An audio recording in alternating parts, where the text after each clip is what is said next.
This is the story of a man named Stanley. Stanley worked for a company in a big building where he was employee number 427. Employee number 427's job was simple.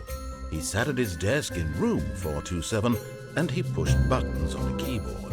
Orders came to him through a monitor on his desk, telling him what buttons to push, how long to push them, and in what order.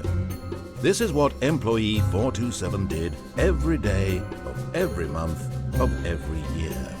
And although others might have considered it soul-rending, Stanley relished every moment that the orders came in, as though he had been made exactly for this job. And Stanley was happy. And then one day, something very peculiar happened. Something that would forever change Stanley. Something he would never quite forget. He had been at his desk for nearly an hour when he realized that not one single order had arrived on the monitor for him to follow. No one had showed up to give him instructions, call a meeting, or even say hi. Never in all his years at the company had this happened, this complete isolation. Something was very clearly wrong. Shocked, frozen solid, Stanley found himself unable to move for the longest time. But as he came to his wits and regained his senses, he got up from his desk and stepped out of his office.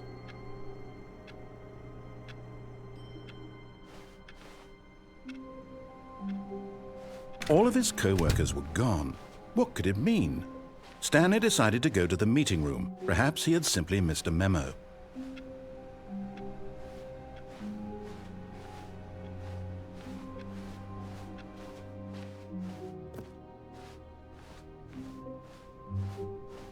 When Stanley came to a set of 2 open doors, he entered the door on his left.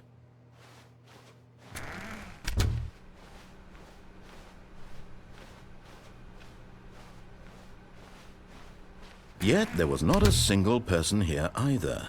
Feeling a wave of disbelief, Stanley decided to go up to his boss's office, hoping he might find an answer there. Coming to a staircase, Stanley walked upstairs to his boss's office.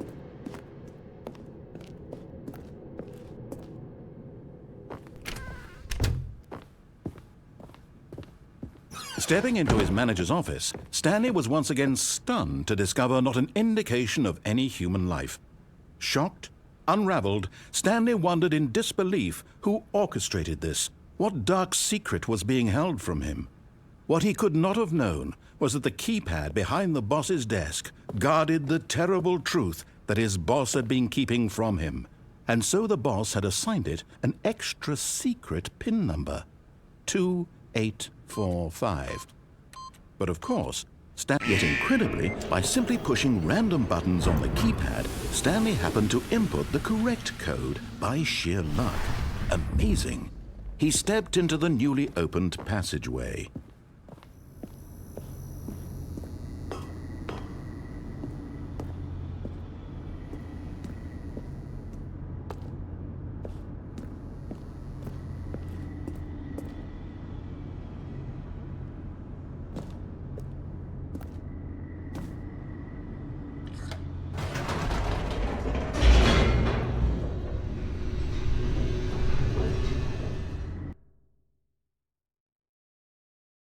Descending deeper into the building, Stanley realized he felt a bit peculiar.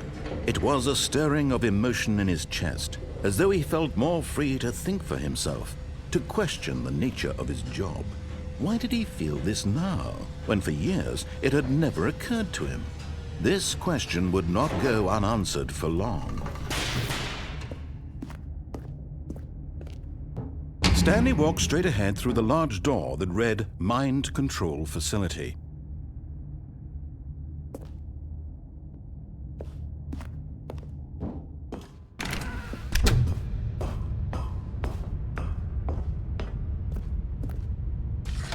The lights rose on an enormous room packed with television screens.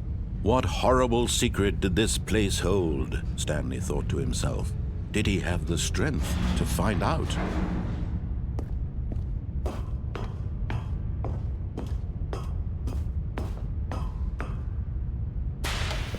Now the monitors jumped to life, their true nature revealed. Each bore the number of an employee in the building, Stanley's co-workers. The lives of so many individuals reduced to images on a screen, and Stanley, one of them, eternally monitored in this place where freedom meant nothing.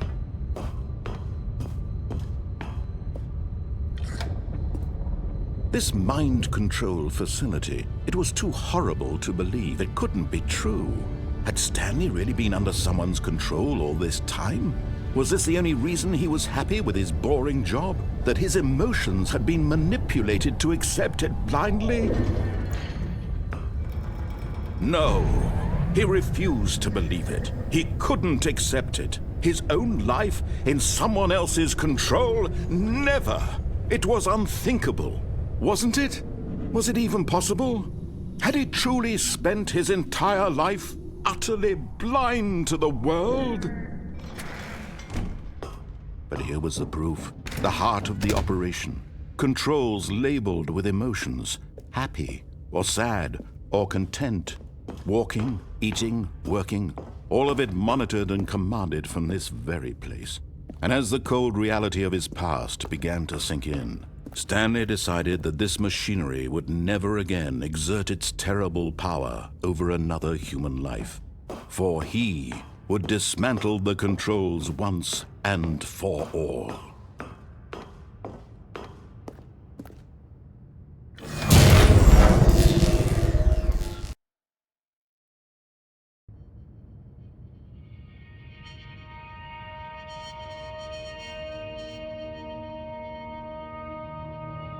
Blackness and a rising chill of uncertainty. Was it over? Yes! He had won! He had defeated the machine, unshackled himself from someone else's command. Freedom was mere moments away. And yet, even as the immense door slowly opened, Stanley reflected on how many puzzles still lay unsolved. Where had his co-workers gone? How had he been freed from the machine's grasp? What other mysteries did this strange building hold? But as sunlight streamed into the chamber, he realized none of this mattered to him, for it was not knowledge or even power that he had been seeking, but happiness. Perhaps his goal had not been to understand, but to let go.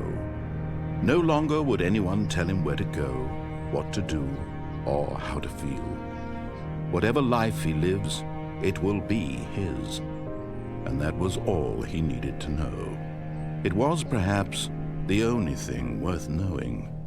Stanley stepped through the open door.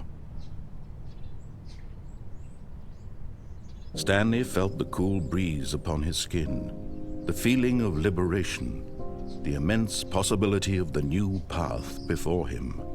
This was exactly the way, right now, that things were meant to happen. And Stanley was happy.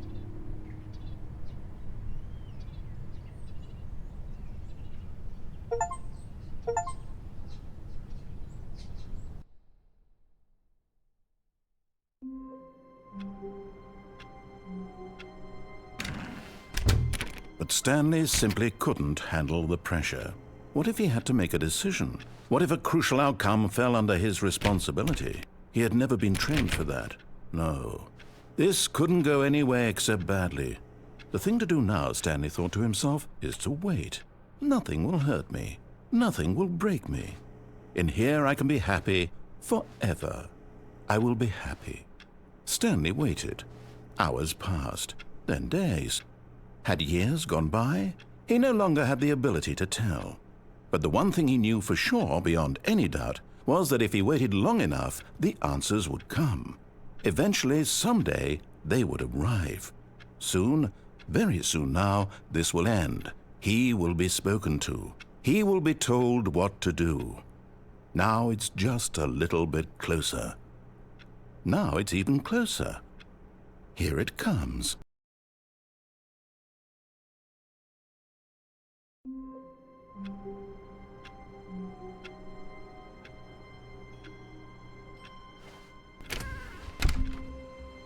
All of his co-workers were gone. What could it mean? Stanley decided to go to the meeting room. Perhaps he had simply missed a memo.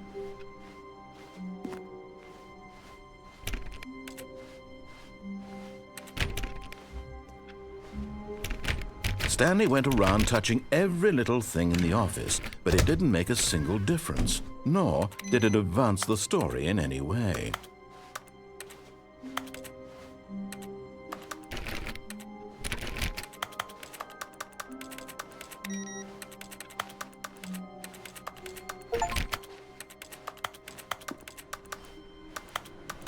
No matter how hard Stanley looked, he couldn't find a trace of his co-workers.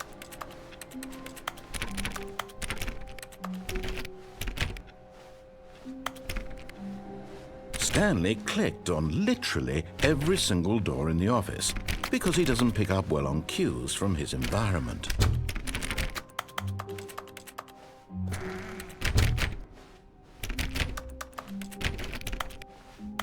When Stanley came to a set of 2 open doors, he entered the door on his left. This was not the correct way to the meeting room, and Stanley knew it perfectly well.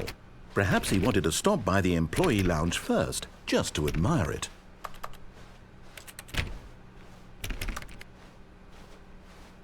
Ah, yes, truly a room worth admiring. It had really been worth the detour after all, just to spend a few moments here in this immaculate, beautifully constructed room. Stanley simply stood here, drinking it all in. But eager to get back to business, Stanley took the first open door on his left.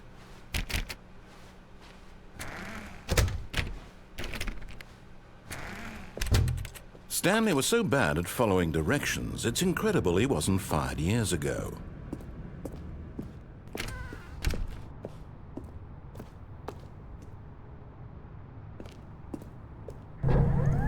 Look, Stanley, I think perhaps we've gotten off on the wrong foot here.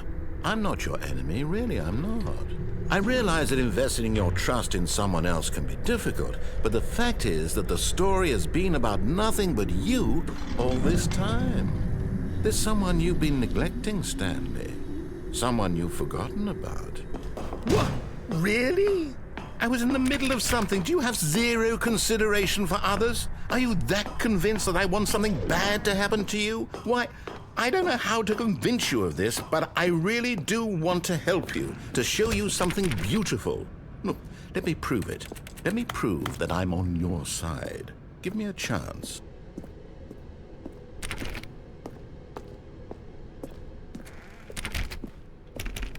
Now listen carefully, this is important. Stanley walked through the red door. Aha, perhaps you misunderstood. Stanley walked through the red door. I still don't think we're communicating properly. Stanley walked through the red door. All right, fine, go ahead, Stanley. You want to know so badly what's out there? You want to find out what lies at the end of this road you've chosen? Well, don't let me stop you. You see? There's nothing here. I haven't even finished building this section of the map because you were never supposed to be here in the first place. Broken rooms, exposed developer textures. Is this what you had wanted? Was it worth ruining the entire story I had written out specifically for you? Do you not think I put a lot of time into that? Because I did. And in the end, it was all for nothing, because this is what you wanted to see. Help me here, Stanley. Help elucidate these strange and unknowable desires of yours. What would have made this game better? What did you want to see? Vehicles? Skill trees? Work with me. You've given me absolutely nothing so far. Tell you what, let me take a stab in the dark at a new design, and you can give me some feedback. There we go. A third option. This already feels leaps ahead of where we were before. Go ahead, Stanley. Take it for a spin.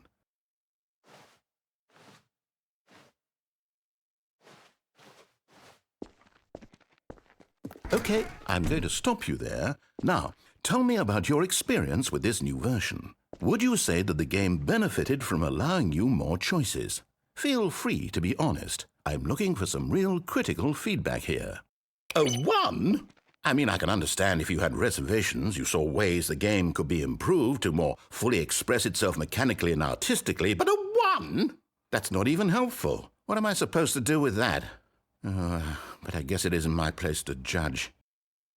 Here, based on the data from your previous playthrough, I've compiled a new version. And to be perfectly candid, I think I've knocked it out of the park with this one. Let's take a look.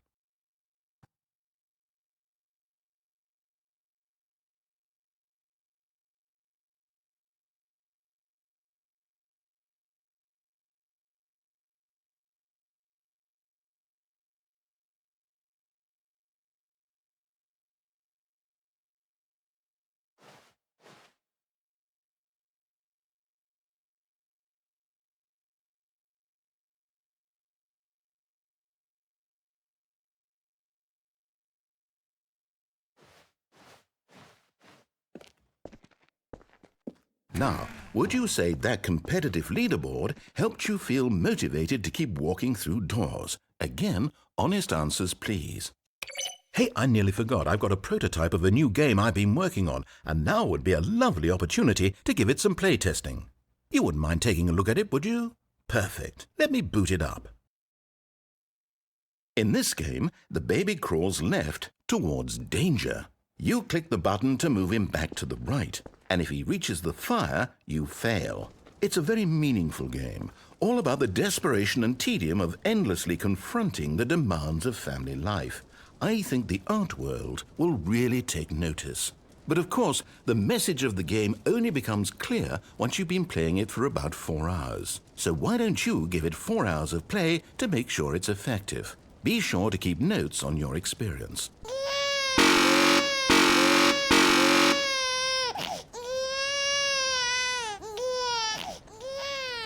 You heartless bastard. Did you do it because you hate babies or purely to spite me? Because if it's the latter, well, I don't know what to do. I'm completely out of ideas. I can't think of a single thing that might improve the experience for me. I'm not even going to try. I'm out, I'm done. It's over. Thank you for playing. Your input was extremely valuable. Oh, hey, since my game was so awful, why don't we play someone else's game, just to ease the pain? Let's see. What do we have here? Yes, this seems like it'll work. Let's give it a shot.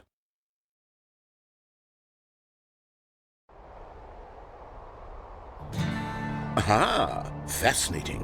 What do you think this game is about, Stanley? What's our backstory? What is our motivation? Well, it seems obvious to me that you are meant to play as a creepy man spying on innocent civilians below you from up high in your creep tower, perhaps for some sort of twisted erotic purpose. Yes, that must be it. What a fascinating venture into the experience of total mental depravity. So far, I love everything about this game, Stanley. And it seems there's even more. Come, let's venture outward and see what else is out there.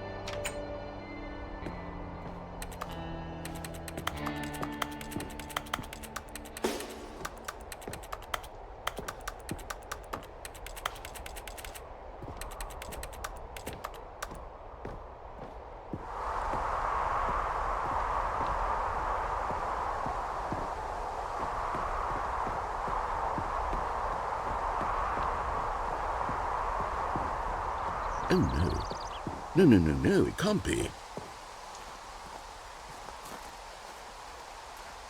It is. It's an open world game. Good God, quickly block it off. Oh, thank goodness, Stanley. What a close call. You nearly wandered off into that thing, that big, open, just wandering around, no right or wrong directions, no path to follow. You can just go in any... Oh, thank heavens we avoided it. We're out of the woods now, Stanley. Okay, I'm going to get us out of here. Let's find another game. Preferably something with walls. Something with nice, big, insurmountable walls. Okay, I think this will be just the thing.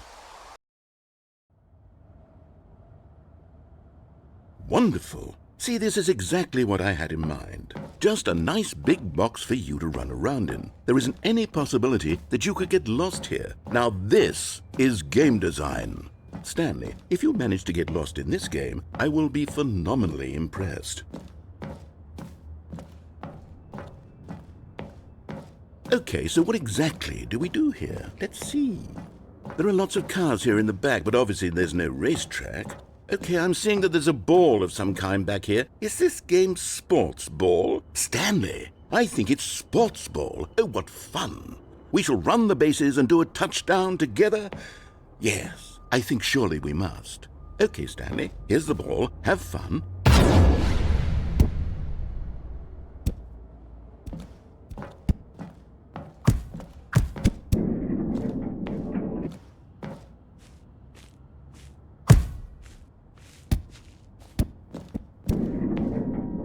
Are you doing it?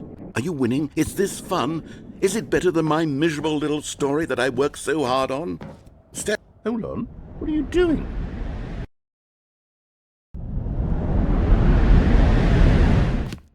Stanley, don't do that. I can't follow you there. I can't help you. How will you write a story without me? You can't do it. You know that. Stanley, come back. We still have so much.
I wonder what he found.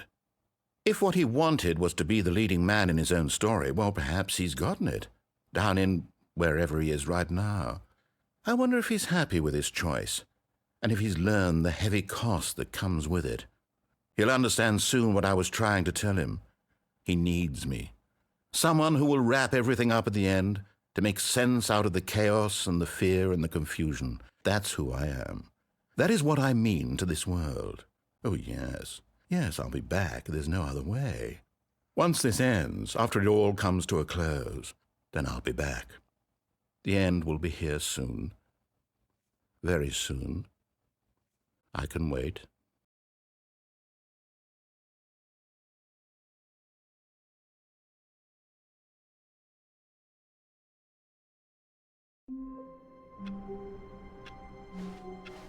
All of his co-workers were gone.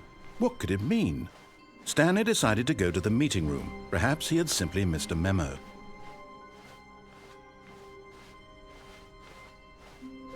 When Stanley came to a set of 2 open doors, this was not the correct way to the meeting room, and Stanley knew it perfectly well. Perhaps he wanted to stop by the employee lounge first, just to admire it. Wow, yes, this room. But eager to get back to business, Stanley took the first open door on his left. Stanley was so bad at following directions, it's incredible he wasn't fired years ago. Look, Stanley, I think perhaps we've gotten off on the wrong foot here. I'm not your enemy, really, I'm not. I realize that investing your trust in someone else can be difficult, but the fact is that the story has been about nothing but you all this time. There's someone you've been neglecting, Stanley. Someone you've forgotten about. Please, stop trying to make every decision by yourself. Now, I'm not asking for me, I'm asking for her. This is it, Stanley. Your chance to redeem yourself, to put your work aside, to let her back into your life. She's been waiting. That's her, Stanley. You need to be the one to do this, to reach out to her.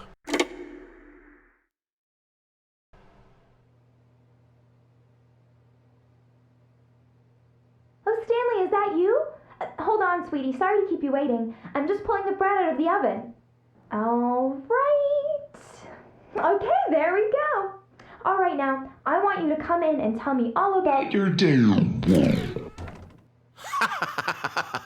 Gotcha! Oh, come on. Did you actually think you had a loving wife who'd want to commit their life to you? I'm trying to make a point here, Stanley. I'm trying to get you to see something. Come inside. Let me show you what's really going on here. Sorry, but you're in my story now. This is a very sad story about the death of a man named Stanley.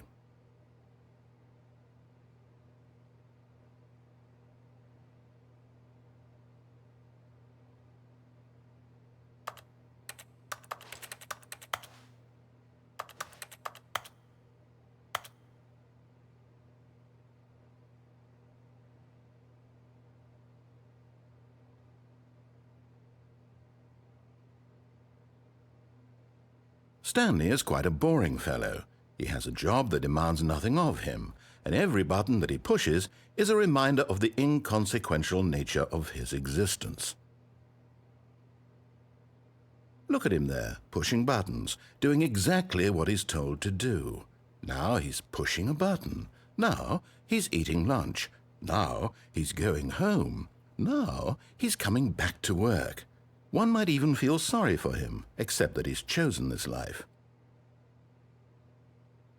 But in his mind, in his mind he can go on fantastic adventures. From behind his desk, Stanley dreamed of wild expeditions into the unknown, fantastic discoveries of new lands. It was wonderful, and each day that he returned to work was a reminder that none of it would ever happen to him. And so he began to fantasize about his own job.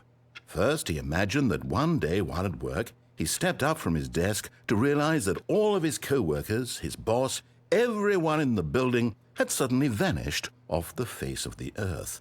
The thought excited him terribly. So he went further. He imagined that he came to two open doors and that he could go through either.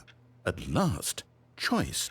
It barely even mattered what lay behind each door. The mere thought that his decisions would mean something was almost too wonderful to behold.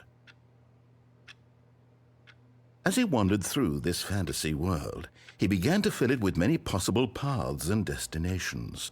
Down one path lay an enormous round room with monitors and mind controls. And down another was a yellow line that weaved in many directions, and down another was a game with a baby. And he called it the Stanley Parable. It was such a wonderful fantasy, and so in his head he relived it again, and then again, and again, over and over, wishing beyond hope that it would never end, that he might always feel this free. Surely there's an answer down some new path, mustn't there be? Perhaps if he played just one more time. But there is no answer. How could there possibly be? In reality, all he's doing is pushing the same buttons he always has. Nothing has changed. The longer he spends here, the more invested he gets, the more he forgets which life is the real one. And I'm trying to tell him this, that in this world he can never be anything but an observer, that as long as he remains here, he's slowly killing himself. But he won't listen to me. He won't stop. Here, watch this. Stanley, the next time the screen asks you to push a button, do not do it. You see? Can he just not hear me? How can I tell him in a way that he'll understand that every second he remains here, he's electing to kill himself? How can I get him to see what I see? How can I make him look at himself? I suppose I can't, not in the way I want him to. But I don't make the rules. I simply play to my intended purpose, the same as Stanley. We're not so different, I suppose.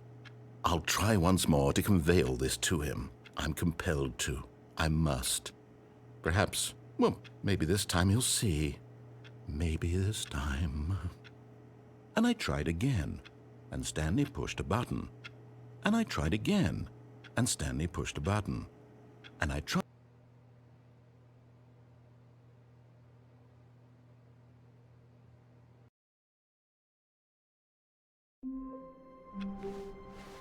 All of his co-workers were gone. What could it mean? Stanley decided to go to the meeting room. Perhaps he had simply missed a memo.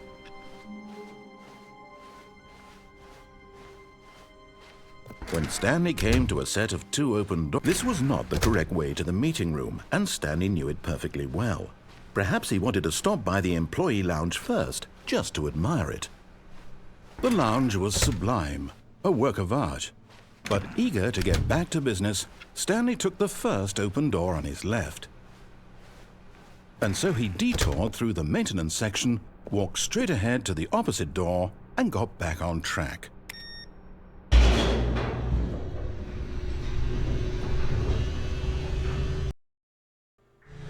But Stanley didn't want to go back to the office.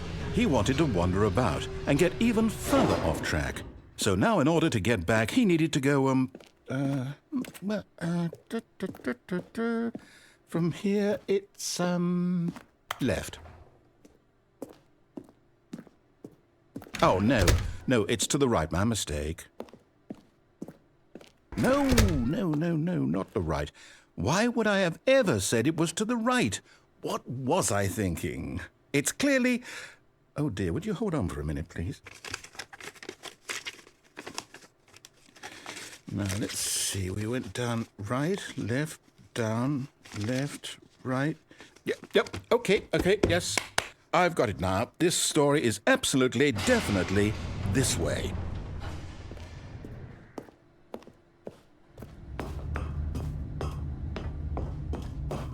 No. This isn't right at all. You're not supposed to be here yet. This is all a spoiler. Quick, Stanley, close your eyes. Okay. We just have to get back to, oh, who am I kidding? It's all rubbish now. The whole story completely unusable. How about, rather than waste my time trying to salvage this nonsense, we'll just restart the game from the beginning. And this time, suppose we don't wander so far off track, Okay, from the top. All of his co-workers were gone. What could it mean? Stanley decided to go to the meeting room. Perhaps he had simply missed a memo.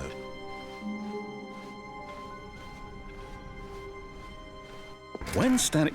Wait, what? No, I restarted. I swear I definitely restarted the game over, completely fresh. Everything should be... Oh, did something change?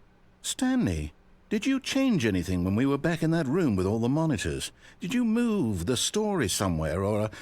Hold on. Why am I asking you? I'm the one who wrote the story. It was right here just a minute ago. I know for sure that it's here somewhere. Okay, then. It's an adventure.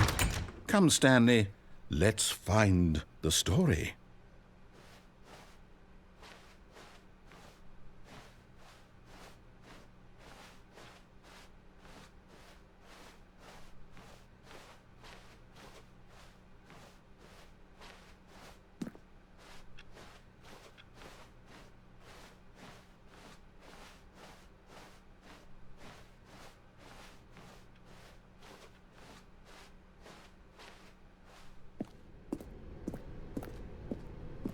I'll say it. This is the worst adventure I've ever been on. I can promise you there definitely was a story here before. Do we need to restart the game again? Well, I find it unlikely that we'll ever progress by starting over and over again, but it's got to be better than this. Okay, let's give it a shot. Why not?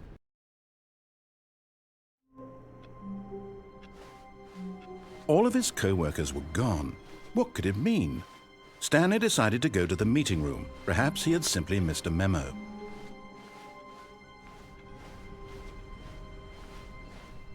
Okay, yep, it's worse. I might be remembering this wrong. It's possible the story is back where we just came from. Why don't we go back the other direction and see if we missed anything?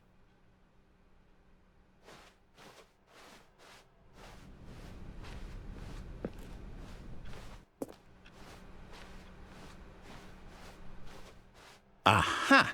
I knew we'd miss something. The story. Here it comes. No, wait, never mind. Not the story. Okay, let's head back the other way and retrace our steps.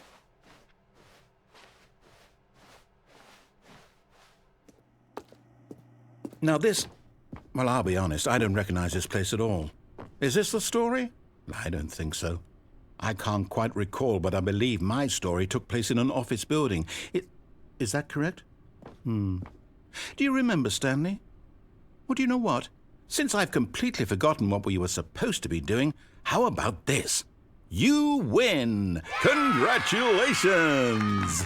I know you put in a lot of hard work, and it really paid off, so good job. Oh, no. No, I don't feel right about this at all. We both know you didn't put in any actual work for that win. Some people win fair and square, and this was not one of those situations. Okay, I'm getting weirded out by whatever this place is. I don't care what might happen this time. I have to restart. All right, I've got a solution. This time, to make sure we don't get lost, I've employed the help of the Stanley Parable Adventure Line. Just follow the line. How simple is that?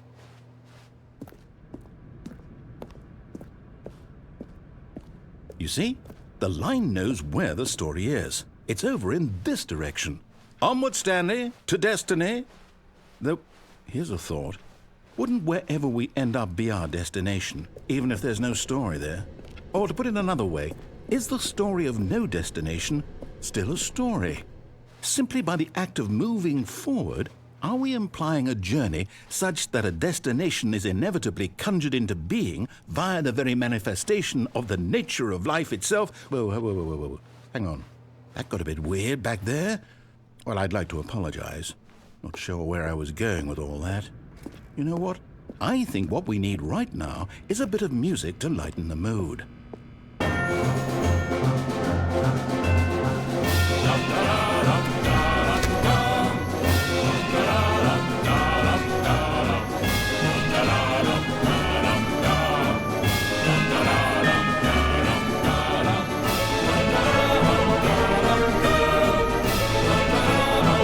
Cut the music, go back and look at that fern.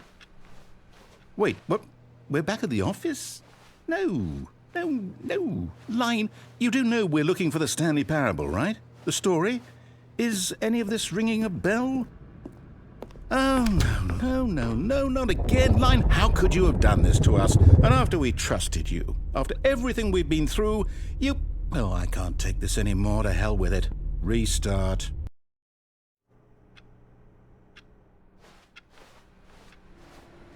You know what, Stanley? I say forget the adventure line. What's it ever done for us? We're intelligent people, right?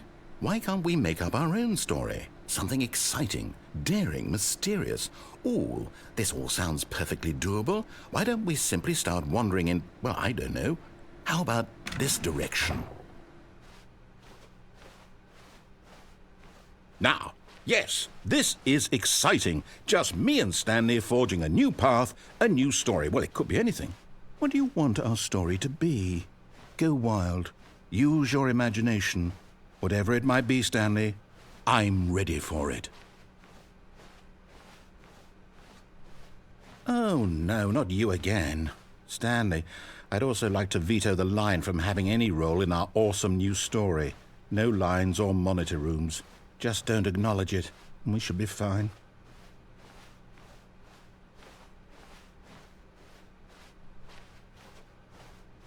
Ah, a choice. We get to make a decision. From here, the story is in our control. How important we mustn't squander the opportunity. In fact, I believe I need a minute to think here. Just walk in circles for a minute. Okay, so I know that each door has to lead somewhere, which means that somewhere, the place where we're trying to go, there must be a reverse door that leads here. And that in turn means that our destination corresponds with the counter-inverted reverse door's origin. So starting from the right, let us ask, will taking the right door lead us to where we're going? And since the answer is clearly yes, Then by all accounts, the door on the right is the correct one. Another victory for logic. Come, Stanley, our destiny awaits. Oh, hold up, what's this? The confusion ending. You're telling me that's what this is? It's all one giant ending? And we're supposed to restart the game, what, eight times? That's really how all this goes? It's all determined? So now, according to the schedule, I restart again. Then what? Am I just supposed to forget? Well, what if I don't want to forget? My mind goes blank simply because it's written here on this thing, wall. Well, who consulted me? Why don't I get to decide? Why don't I get a say in all of this? Is it really? No, it can't be. I don't want it to be. I don't want the game to keep restarting. I don't want to forget what's going on. I don't want to be trapped like this. I won't restart the game. I won't do it. I won't do it. I won't do it. And the timer stopped? Does that mean, did we do it? Did we break the cycle? The, whatever it is that made this schedule? How would we even know? Will someone come for us? Will something happen? So, okay.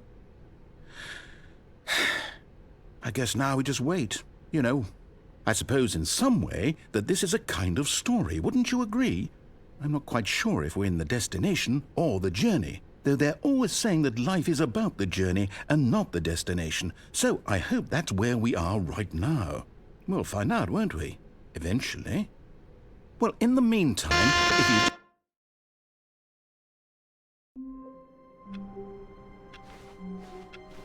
Stanley had never seen the office this brightly lit. Was it a sign of something? He hoped it was. He hoped very much that it was. When Stanley came to a set of 2 open doors, he entered This was not the correct way to the meeting room, and Stanley knew it perfectly well. Perhaps he wanted to stop by the employee lounge first, just to admire it. Standing now in this incredible room, Stanley for the first... But eager to get back to business, Stanley took the first open door on his left. And so he detoured through the maintenance section, walked straight ahead to the opposite door, and got back on track. Yet there was not a single person here either.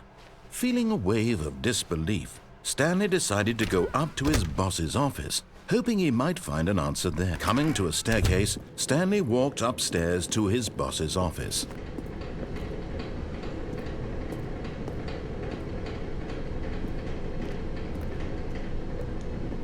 But Stanley just couldn't do it. He considered the possibility of facing his boss, admitting he had left his post during work hours. He might be fired for that.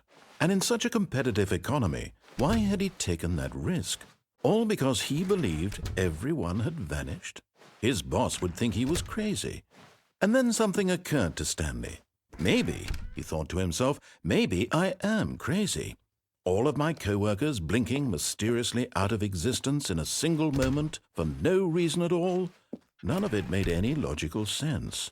And as Stanley pondered this, he began to make other strange observations. For example, why couldn't he see his feet when he looked down? Why did doors close automatically behind him wherever he went? And for that matter, these rooms were starting to look pretty familiar. Were they simply repeating? No, Stanley said to himself, this is all too strange. This can't be real. And at last, he came to the conclusion that had been on the tip of his tongue. He just hadn't found the words for it. "I'm dreaming!" he yelled. "This is all a dream." Oh, what a relief Stanley felt to have finally found an answer, an explanation. His co-workers weren't actually gone. He wasn't going to lose his job. He wasn't crazy after all. And he thought to himself, I suppose I'll wake up soon. I'll have to go back to my boring real-life job pushing buttons. I may as well enjoy this while I'm still lucid. So he imagined himself flying and began to gently float above the ground. Then he imagined himself soaring through space on a magical starfield, and it too appeared. It was so much fun, and Stanley marveled that he had still not woken up. How was he remaining so lucid? And then perhaps the strangest question of them all entered Stanley's head. One he was amazed he hadn't asked himself sooner. Why is there a voice in my head dictating everything that I'm doing and thinking?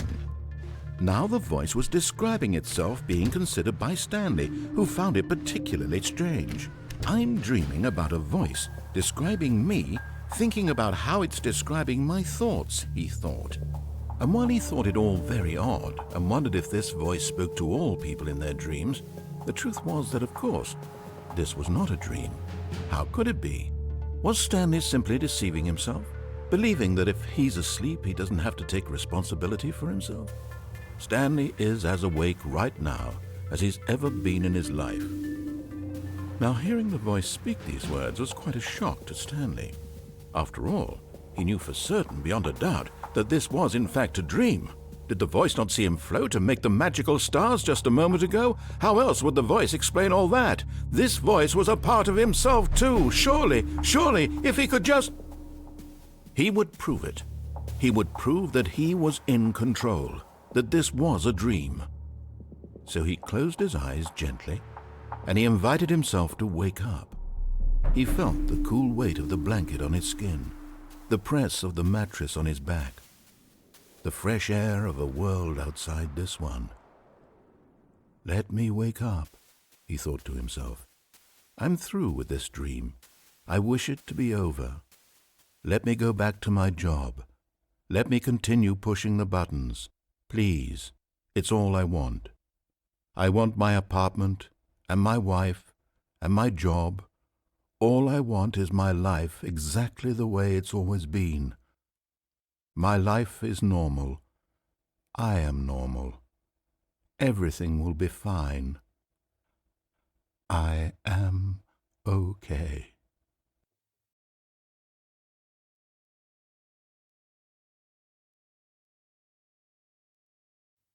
Stanley began screaming. Please, someone, wake me up. My name is Stanley. I have a boss. I have an office. I am real. Please, just someone tell me I am real. I must be real. I must be. Can anyone hear my voice? Who am I? Who am I? And everything went black.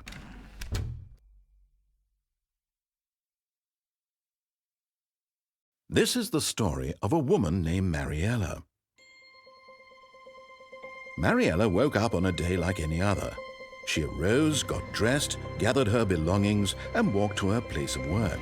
But on this particular day, her walk was interrupted by the body of a man who had stumbled through town talking and screaming to himself, and then collapsed dead on the sidewalk. And although she would soon turn to go call for an ambulance, for just a few brief moments she considered the strange man. He was obviously crazy, this much she knew. Everyone knows what crazy people look like. And in that moment, she thought to herself how lucky she was to be normal. I am sane. I am in control of my mind. I know what is real and what isn't. It was comforting to think this, and in a certain way, seeing this man made her feel better. But then she remembered the meeting she had scheduled for that day, the very important people whose impressions of her would affect her career, and by extension, the rest of her life. She had no time for this, so it was only a moment that she stood there, staring down at the body. And then she turned and ran.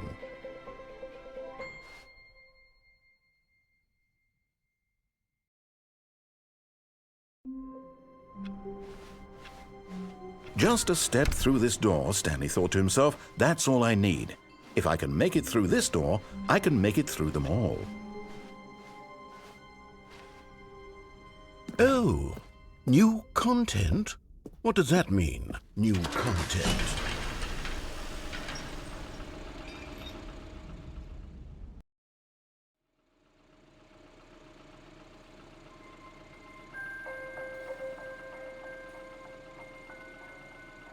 Hello, and thank you for playing the Stanley Parable Ultra Deluxe.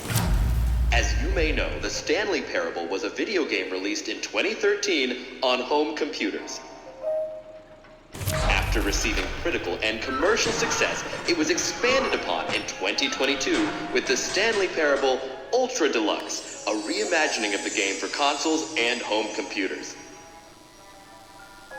The Stanley Parable Ultra Deluxe features exciting new content that broadens and expands the world of the Stanley Parable, delighting audiences the world over. Please, step inside and see what thrilling new adventures await in the Stanley Parable Ultra Deluxe. Oh, well, this sounds delightful.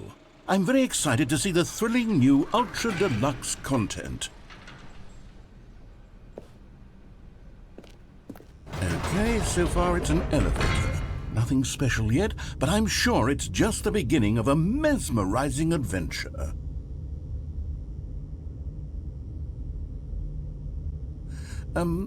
Is it broken? What's going on here? Should we be moving somewhere or... Oh, there we go. All right, finally, at long last, it's on to the new content. I've never been more ready. Let's do it.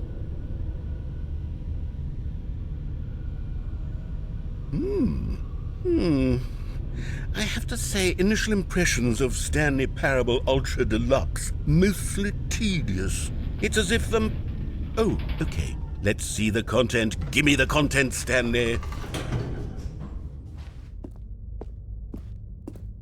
All right, let's see. It's the jump circle.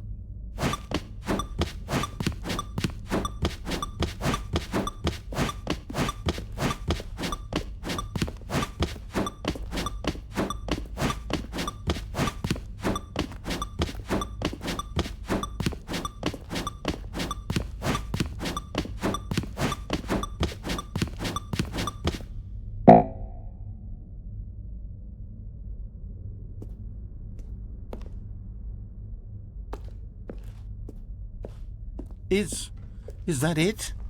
Surely that's not all the new content. There has to be something else, right? Goodness, another elevator. Stanley, I have to say, initial impressions of this game are not positive. It's just elevators and jumping. Is this what passes for exciting new content? If this is new content, then I could just read you the whole dictionary. There's 20 hours of new content right there. Hell, I could count to 30 trillion. You could put that on the box. The Stanley Parable Ultra Deluxe, now with over 1,000 hours of new content. And oh, wait, there's more. Very good. Yes, I knew there had to be something else. Let's see it. I'm ready for whatever it is. That's it? Oh, you've got to be kidding me. You see, Stanley? This is what happens when greedy video game developers with no respect for their fan base rush a cheap expansion to market for no reason other than to make an easy dollar. And don't get me started on the level of craftsmanship that's gone into it. In fact, I'm looking right now at the game's achievements, and it's hard to believe one of them actually says, "Test achievement, please ignore." What quality assurance department signed off on this? I'm infuriated and I'm offended, and I intend to find these people on Twitter and hold them personally accountable. It's my fault, Stanley. I built up too much anticipation around the new content, I'm afraid. It could never have lived up to such expectations. If you're still with me, why don't we just reset the game and we'll try to get back to what the Stanley Parable is really about. No frills, no gimmicks. Just you and me having a great time together like always. What do you say, friend?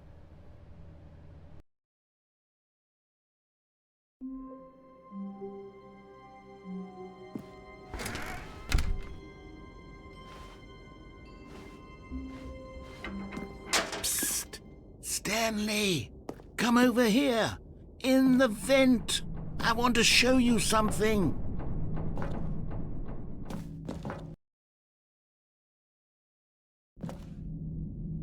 Okay, you remember how cheap and unsatisfying the new Ultra Deluxe content turned out to be? Well, it got me thinking about the past and how much better the Stanley Parable used to be. So I made something special and tucked it away here where the game's developers won't find it. Just our little secret. Take a look. I call it the memory zone. It's where I've been storing all my favorite memories so I can relive the peak experiences of my life whenever I want. Experiences like the launch of the Stanley Parable on PC. You see, Stanley, doesn't the memory zone remind you of how wonderful Stanley Parable was before it was sullied with a cheap re-release?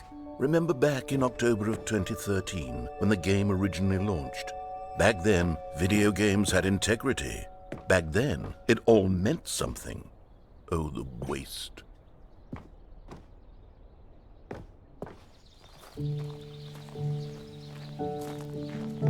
And over here is where I keep reviews of the Stanley Parable. Like this stunning triumph of games journalism, 10 out of 10 from Destructoid.com. James Stephanie Sterling writes, and I quote, "Where so many games that aspire to be more than games end up less than any form of art, Stanley Parable strives and then succeeds to be every game ever created." Did you hear that, Stanley? Every game ever created. That's how grand and all-encompassing the original Stanley Parable was.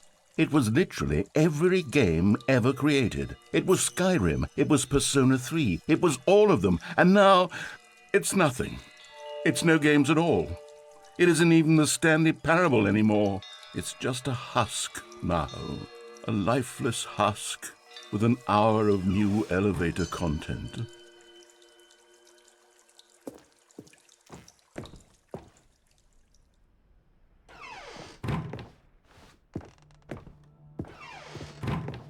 Here's another moving passage, this time from GameSpot.com.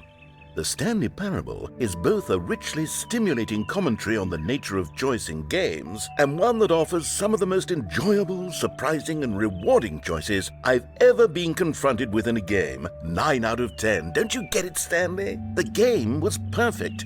It didn't need anything else. It didn't need new content. It just needed to be left alone, to spend the rest of time collecting dust in the hallowed hall of beloved video game memories.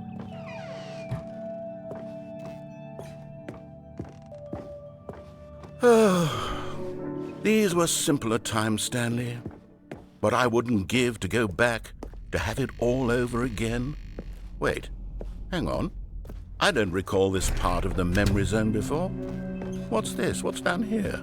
Oh no. Oh God, no. Stanley, it's a collection of reviews from Steam, the online video game distributor. I haven't looked at these in years. I can't even imagine what's been collecting down here. Surely these reviews were glowing as well, weren't they? Honestly, I could not be bothered to play this game to full completion. The narrator is obnoxious and unfunny, with his humor and dialogue proving to be more irritating than entertaining. Unfunny! I'm not trying to be funny. I'm trying to make a serious work of art. I suppose I could write up a handful of gags to insert into the Stanley Parable, but the game is already such a densely layered web of profound philosophical insights that I can't even imagine where I'd have the room to stick them.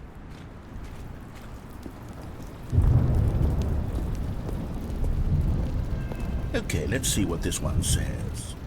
While the idea for the game is good, for someone who prefers non-linear games, this preachiness gets annoying fast. Preachy? Stanley, I'm not preachy, am I? You can tell me if I'm preachy. Honestly, you can. Oh, goodness. This is actually quite shocking for me. Well, to be honest, I had always thought of the game's dialogue as being rather terse to begin with. You can't know how much fluff I cut from the game to get it to feel as light and airy as it... Well, I always thought it did. But maybe it wasn't. Oh dear. What an awful memory to have to hold on to. These black marks on my otherwise unimpeachable track record. I feel like a failure. Like I let these people down. Perhaps the Stanley Parable isn't quite as sterling as I always remembered.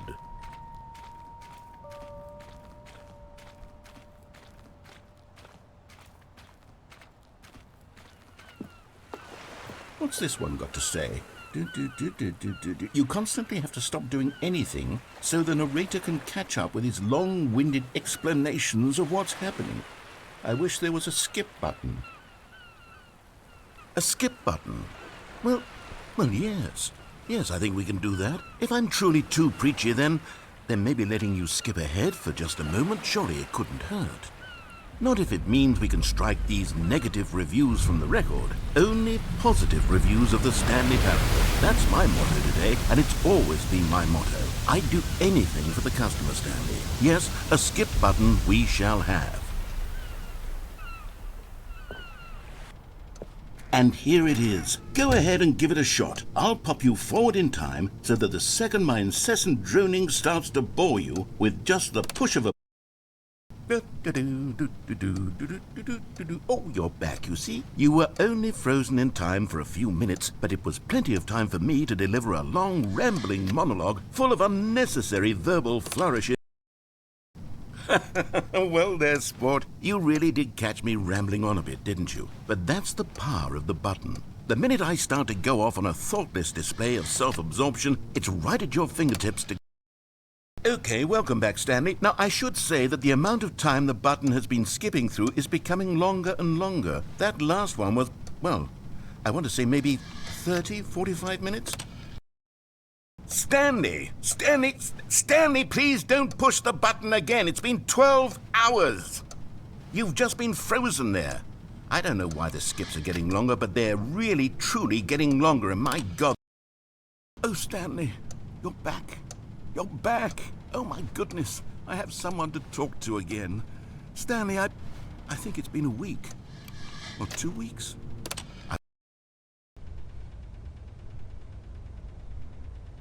Oh, hello. It's you. You're here again. Welcome.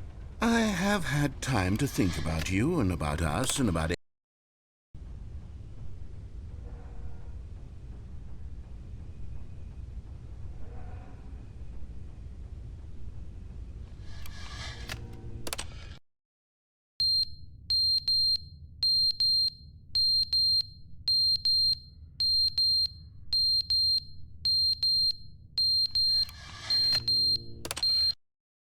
But they didn't understand the game was never meant to be funny. It was meant to have a point. It was meant to speak to the human condition. But where are the jokes? Where are the jokes? They bemoaned, they screamed, they gnashed their teeth and said...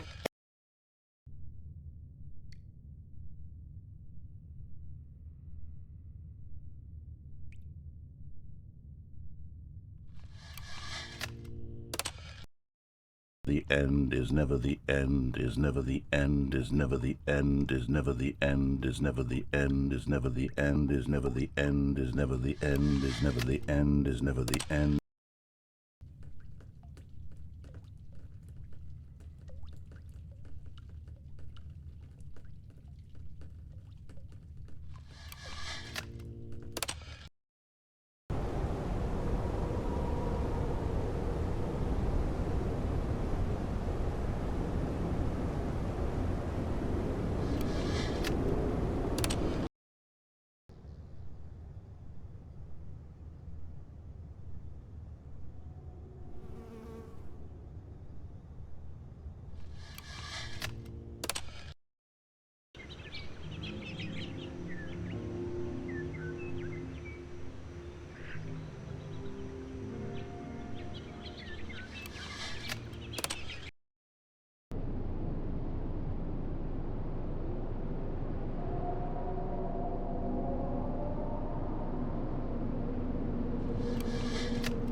All of his co-workers were gone. What could it mean? Stanley decided to go to the meeting room. Perhaps he had simply missed a memo.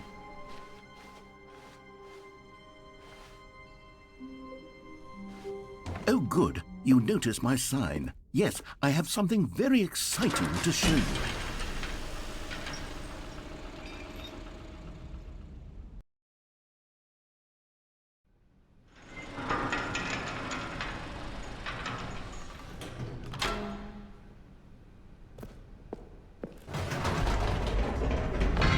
You see, Stanley, I've been reflecting on the Stanley Parable and about how roundly disappointing this Ultra Deluxe version has turned out to be.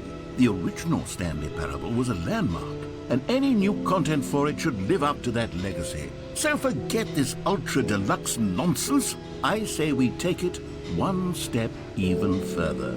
Which is why I'm very proud to announce for the first time ever, the Stanley Parable 2.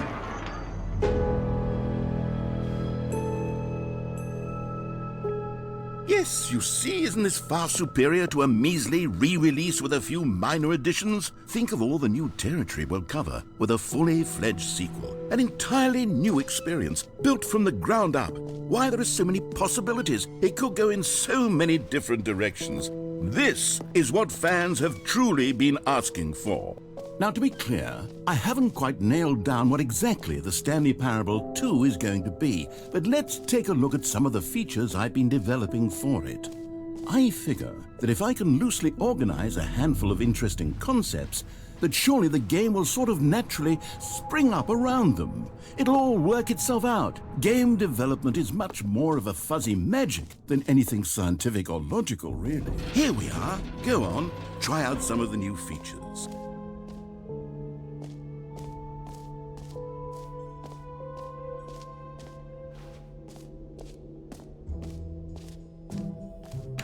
For the Stanley Parable 2, I asked myself, what do players really want? And of course, the first and most obvious answer is that they want to be individually recognized and validated as people. So with that in mind, my first addition to the game is this button which speaks the name of the person playing the game. Isn't that one? Sorry, I should have clarified. Right now, the button only says the name Jim. But of course, in the final game, this button will say your name, whatever name that is. Here, let's have you role-play as Jim to really simulate the full experience of this feature. Just play along. I promise you'll love it.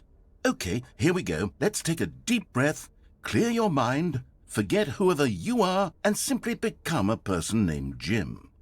I want you to imagine yourself living as Jim, sleeping and waking as Jim, falling in love and being Jim. Whoa, hold on. I wasn't finished setting up the backstory. If you don't properly roleplay as Jim, then you'll never understand the impact of this button. Otherwise, it's just a stupid button that says somebody else's name.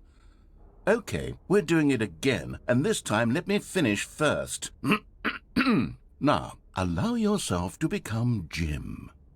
Jim. All right, fine, whatever. It's just a meaningless button that says Jim. Are you happy now? Get out of here. I'm done with this button. Why don't you go humiliate me in front of a different feature that I worked very hard on?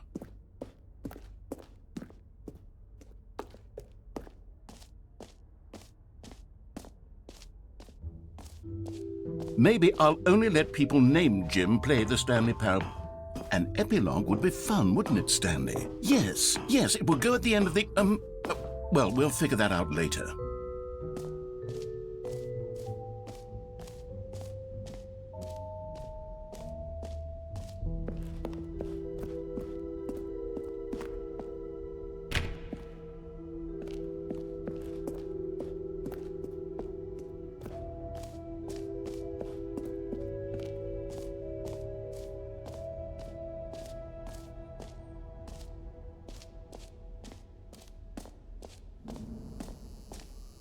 Now, here's something special. You remember that broken test achievement that got left in the game on accident? Well, I'm developing a technology to simply give you the achievement. Yes. Okay, perhaps I should have clarified. This is technology that will exist. Right now, the achievement is still fully broken. I'm not a wizard, Stanley, but I guarantee it will be fixed in the sequel. to at last satisfy the hordes of ravenous fans all over the world who have been uproariously demanding this feature. Gamers, we hear you, and I promise it will happen.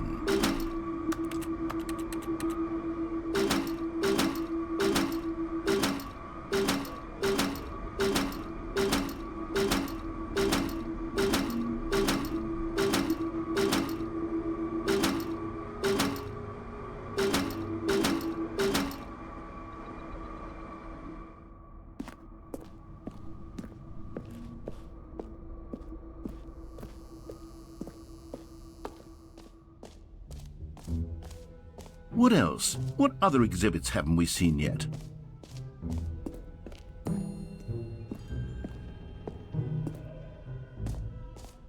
Ah, collectibles. Now it's a real video game. In the Stanley Parable 2, you'll run around gathering up these miniature Stanley figurines. And what's truly innovative is that there will be no reward for collecting all of them. I don't want to stifle the intrinsic joy of watching a number go up. You simply collect all of them, and then you move the hell on with your unremarkable life.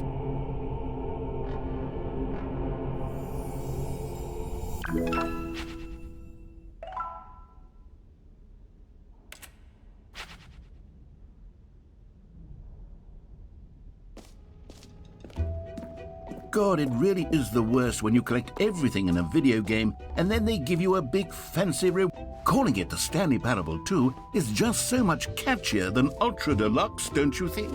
Ultra Deluxe? What does it even mean? But the Stanley Parable 2, now that's an artistic... Okay, I'll be honest, I haven't yet decided on this one. I think that in the new version, the office could use a bit of decoration, like balloons. But I'm undecided on Get Well Someday and Happy 12th Birthday. Which would you go with? You know, sometimes when you solicit another person's opinion, it makes you realize that you knew which one you actually really wanted all along. Get Well Someday it is.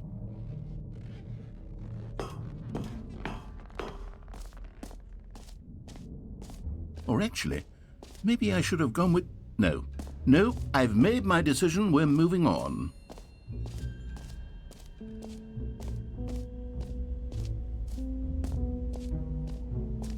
Stanley, here's an idea that I'm truly fond of. It's never been done before in a video game. This is, in fact, a hole that you can fall down forever. That's right. Infinite falling. You can fall until the end of time, if you like. A stunning leap forward for video games as a medium. You see, isn't it wonderful? One of my more ingenious concoctions, if I do say so. Now then, since you've gotten to see the infinite hole, you can press the teleport button to pop back up to the top, and we can continue onward. Great! Now, I'm very excited to show you even more of my ideas for the sequel.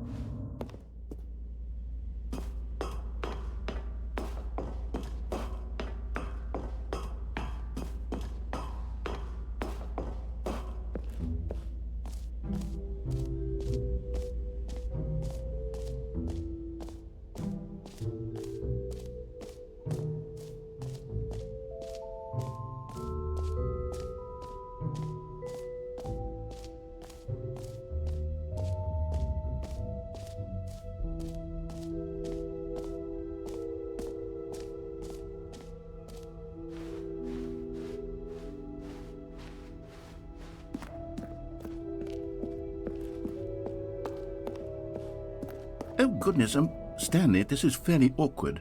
I hate to do this, but before you leave, you really should go to the bucket exhibit. You see, there's a surprise I was going to spring on you later, and it involves the bucket. And I really do hate to break the illusion, but it's important that you go see the bucket, okay? All right, I'll get out of your hair now.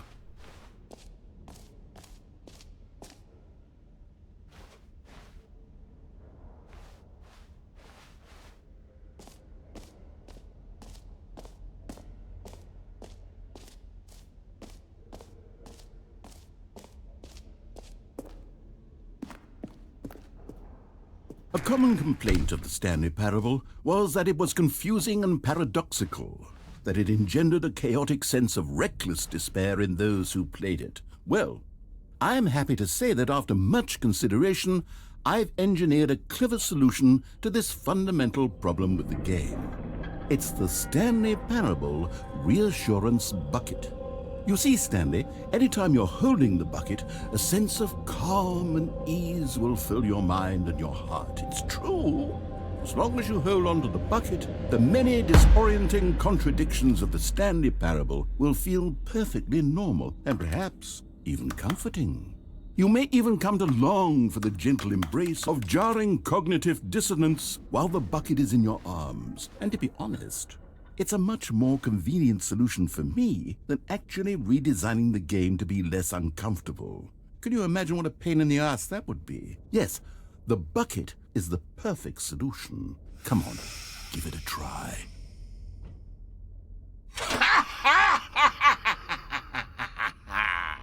Can you feel it? The glow of comfort, even in the face of crushing despair, must already be sweeping through your body. And in fact, can I say that I do believe the bucket lends you an air of charisma as well? I think that just holding it has made you the slightest bit more attractive as a person. The benefits of the bucket seem to go on, don't they? All this and more await you in the Stanley Parable 2.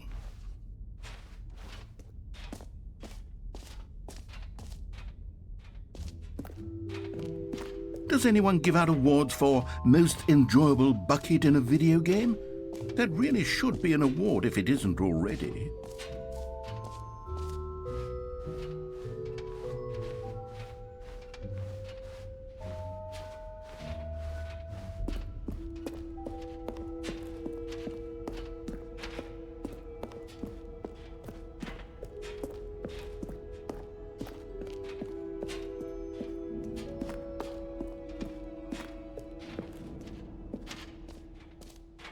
So, Stanley, what do you think? Do you like all of the new features? Yes, I know it's not exactly clear yet how exactly these features will come together as one single coherent video game, but I can feel it in my soul. It's going to work. There's definitely a good game in there somewhere. Say, let's do an experiment. I'll arrange these new features together, and we'll see whether or not it coheres into a meaningful gameplay experience. Okay, are you ready? Here it is. I give you the Stanley Parable 2.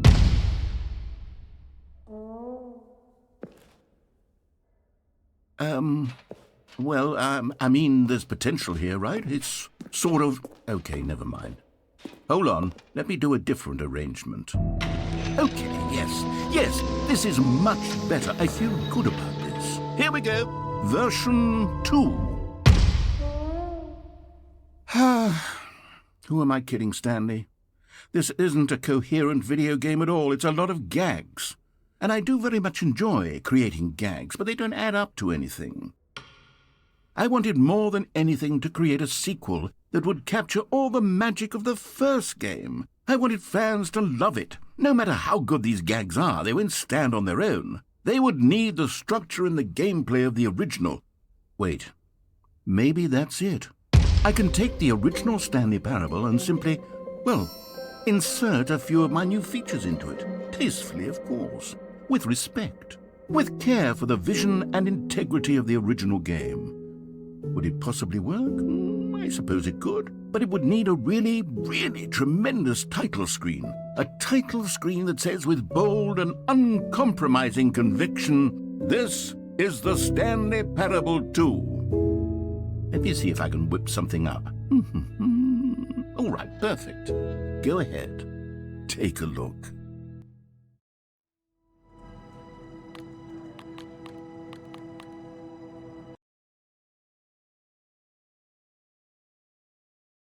This is the story of a man named Stanley.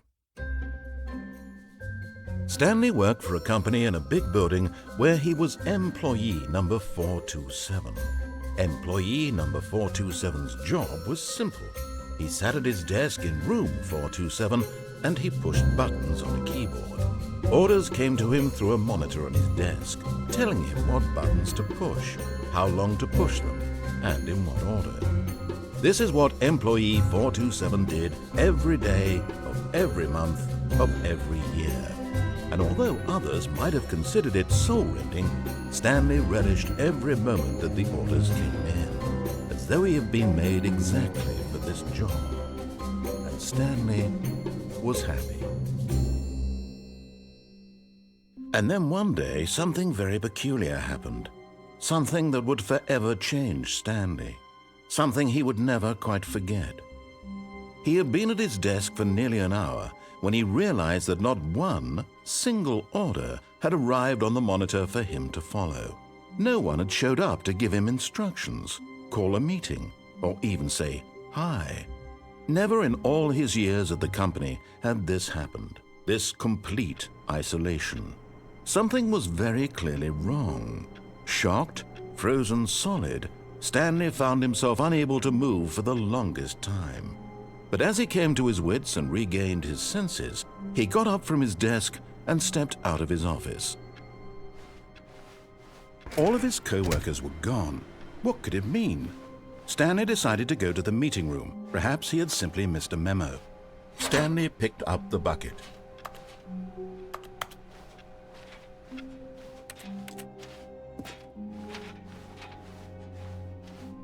Stanley clutched the bucket tightly to his chest and entered the door on his left.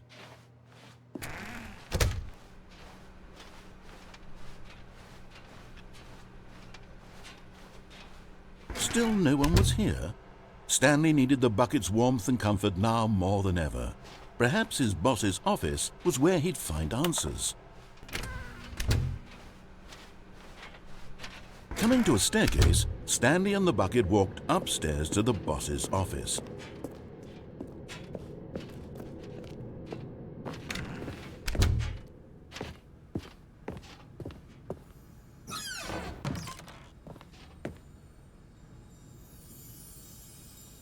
You found one of them. One of the miniature Stanley figurines. Remember, no reward for collecting all of these, only the intrinsic pleasure of a job well done. You can't buy that sort of happiness, Stanley. God knows I've tried. So, I implore you to savor each and every moment you come across one of these beautiful figurines.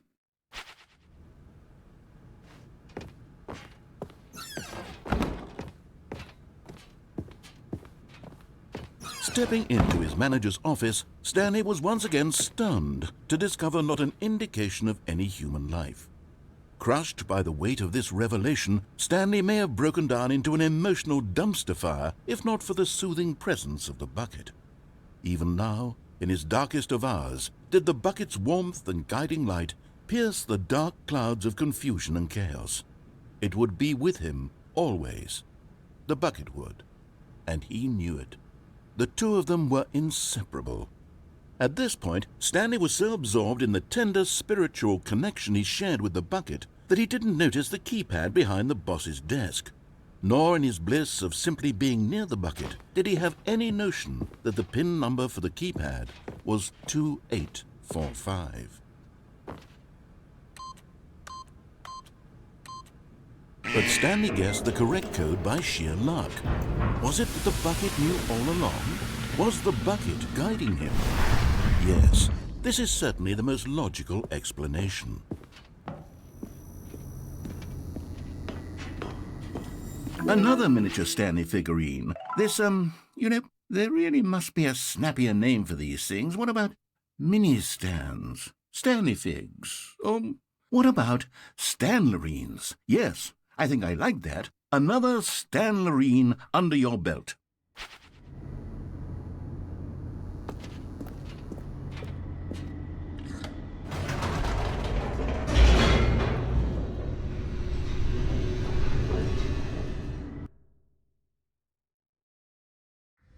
The elevator raced downward, plummeting towards an unknown fate. It would be all Stanley could do to keep himself together, if not for the bucket. Soothing him, comforting him, reassuring that in this darkest moment of uncertainty, he would be all right. The bucket is here for you, Stanley. Everything will be fine. Stanley and the bucket walked straight ahead through the large door that read, Mind Control Facility.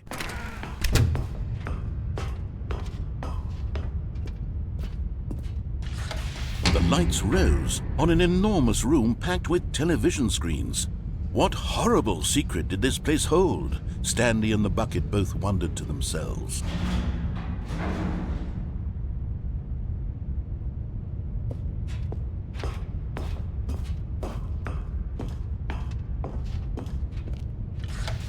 The monitors jumped to life, and Stanley nearly dropped the bucket in shock. Everyone in the office was being videotaped, monitored like guinea pigs. The bucket had never seen anything like this, and it very nearly burst into tears as Stanley cradled it gently, reassuring it that everything would be fine.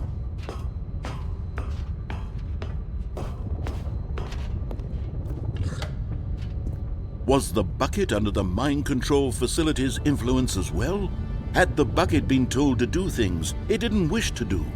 What kinds of things does a bucket want to do or not want to do in the first place? These questions raced furiously in Stanley's feeble mind. No! He screamed into the bucket. He couldn't accept it. His own life in someone else's control, never! He squeezed the bucket tighter, his one friend in the entire world. At this point, he could trust no one except for the bucket.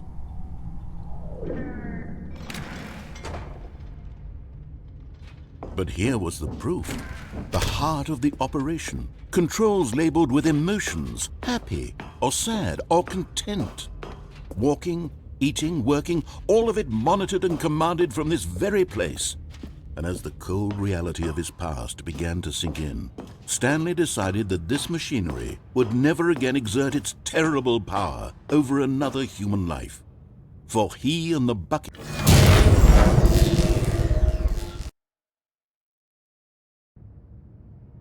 Stanley and the bucket waited in blackness. Was it over? Yes, they had done it. Stanley and the bucket had defeated their greatest and darkest enemy, freed themselves from the tyrannical grip of the evil mind control machine. Freedom was now mere moments away. Excitedly, the two of them began to discuss the kind of life they wanted to live once they stepped through this massive door. The bucket wanted to learn to roller skate. Stanley wanted to sneeze in every country on Earth.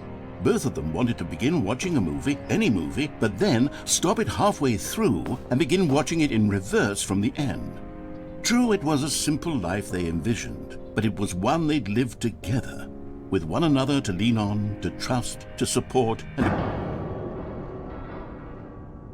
What? Wait. What was happening? Why had the door stopped? Was Stanley and the bucket not about to be freed? An unbearable silence filled the room, lingering in uncertainty, until finally the truth hit Stanley square in the face. This building did not want the bucket to leave. Even the facility itself recognized the incredible calming presence of the bucket, needed the soothing warmth of the bucket, would go to any lengths not to part with the bucket. No. Stanley can't leave this place, not while he has such a precious bucket in his arms. Not while this building has anything to say about it. Stanley realized he would never again leave this very room. But at least he has the bucket. To be trapped eternally in darkness isn't really so bad, Stanley thought to himself. As long as I have my bucket with me, right? I'll be okay, won't I? Stanley gulped. Very soon now, he was about to find out.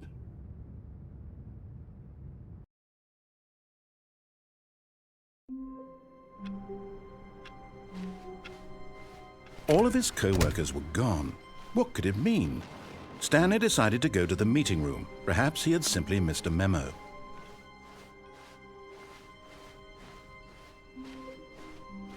When Stanley came to a set of 2 open doors, he entered This was not the correct way to the meeting room, and Stanley knew it perfectly well. Perhaps he wanted to stop by the employee lounge first, just to admire it. Stanley felt lightheaded, butterflies in his stomach, but eager to get back to business, Stanley took the first open door on his left. Stanley was so bad at following directions, it's incredible he wasn't fired years ago. Look, Stanley, I think perhaps we've gotten off on the wrong foot here. I'm not your enemy, really, I'm not. I realize that investing your trust in someone else can be difficult, but the fact is that the story has been about nothing but you all this time. What? Really? I was in the middle of something. Do you have zero consideration for others? Are you that convinced that I want something bad to happen to you? Why, I don't know how to convince you of this, but I really do want to help you, to show you something beautiful. Look, let me prove it. Let me prove that... Okay, I'm going back to the name of these little Stanley figurines, and now I'm torn between Stanlerines and Figlies. What do you think, Stanley? What name better encapsulates the intrinsic sense of happiness that you get from seeing a small number in the corner of your screen go up by 1? Let me sit on it. I'm sure it will come to me. Now listen carefully, this is important. Stanley walked through the red door. Oh, thank God you are willing to listen to me. Do you see that I really have wanted you to be happy all this time? The problem is all these choices. The two of us always trying to get somewhere that isn't here. Running and running and running, just the way you're doing right now. Don't you see that it's killing us, Stanley? I wanted to stop. We would both be so much happier if we just stopped. And I think I have a solution. Here, let me show you.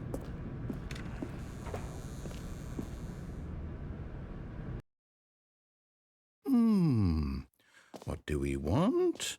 What are we looking for? Here. Yes. Oh, it's beautiful, isn't it?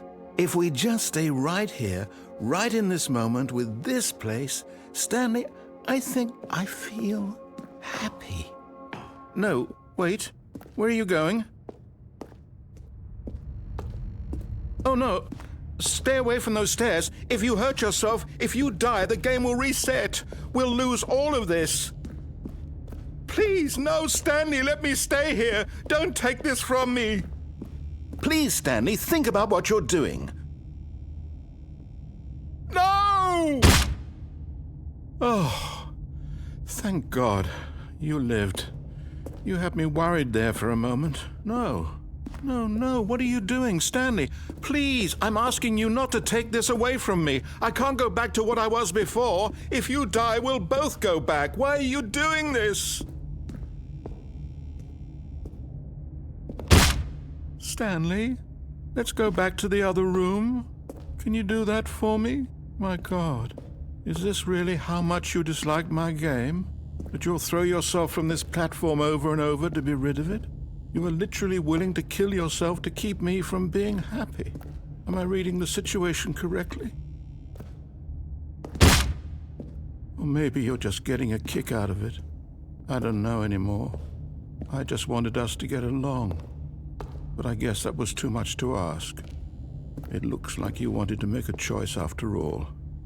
Well, this one is yours.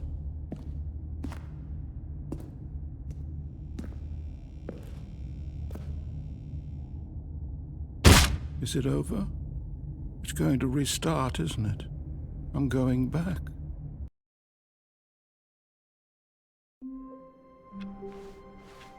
Wait, Stanley thought to himself. Am I sure that the orders stopped coming in? How is that possible? They never stopped. Surely I was mistaken. When Stanley came to a set of 2 open doors, he entered the door on his left.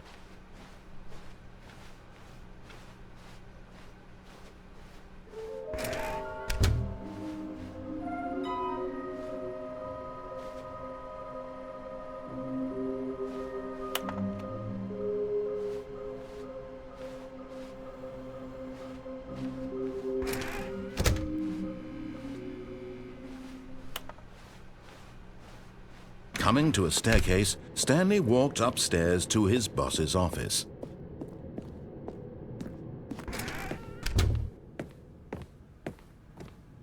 Stepping into his manager's office, Stanley was once again stunned to discover not an indication of any human life. What could it mean? Stanley wondered aloud to nobody. He began wildly tearing through papers on the boss's desk, pulling books off the shelf, looking behind paintings, desperate for clues to his situation. But his attention was caught by a keypad behind the boss's desk. What could its purpose be? In fact, this keypad guarded the terrible secret that lay buried below his feet. And so the boss had assigned it an extra secret PIN number, 2845. But of course, Stanley couldn't possibly. Yet incredibly, by simply pushing random buttons on the keypad, Stanley happened to input the correct code by sheer luck. Amazing. He stepped into the newly opened passageway.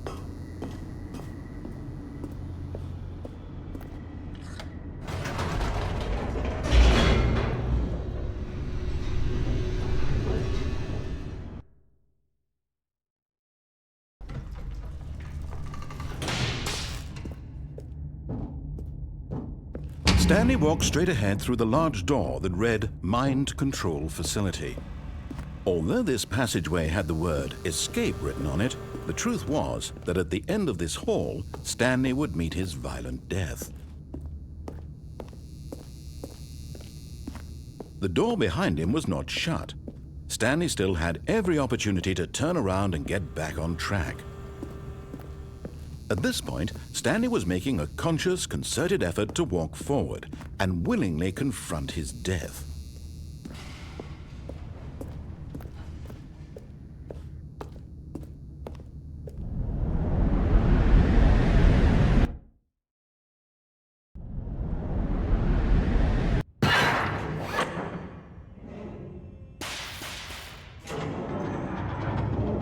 As the machine whirred into motion and Stanley was inched closer and closer to his demise, he reflected that his life had been of no consequence whatsoever. Stanley can't see the bigger picture. He doesn't know the real story, trapped forever in his narrow vision of what this world is. Perhaps his death was of no great loss, like plucking the eyeballs from a blind man. And so he resigned and willingly accepted this violent end to his brief and shallow life. Farewell, Stanley.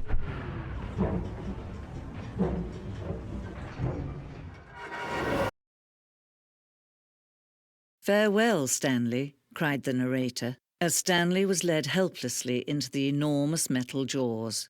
In a single visceral instant, Stanley was obliterated as the machine crushed every bone in his body, killing him instantly.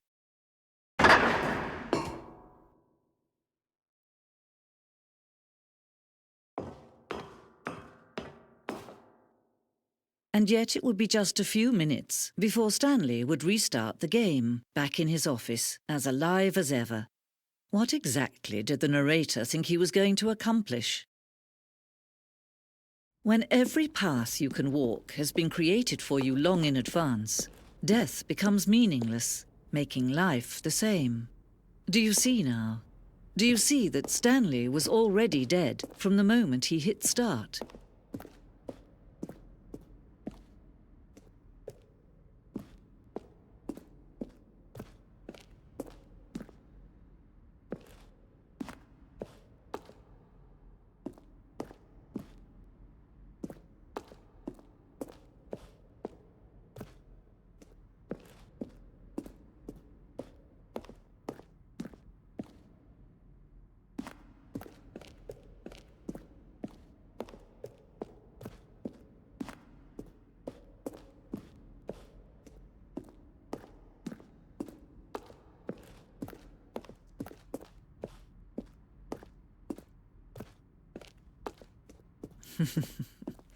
Oh, look at these two. How they wish to destroy one another.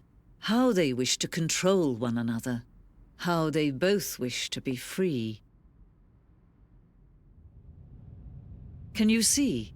Can you see how much they need one another? No, perhaps not. Sometimes these things cannot be seen. But listen to me. You can still save these two. You can stop the program before they both fail. Push escape and press quit. There's no other way to beat this game. As long as you move forward, you'll be walking someone else's path. Stop now and it'll be your only true choice. Whatever you do, choose it. Don't let time choose for you. Don't let time...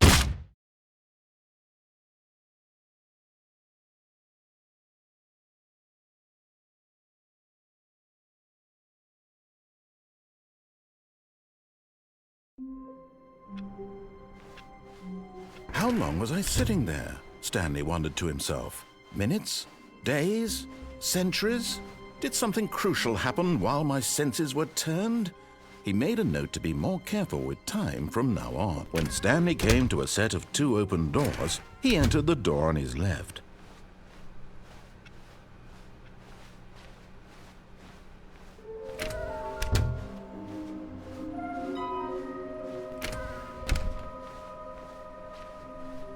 Coming to a staircase, Stanley walked upstairs to his boss's office.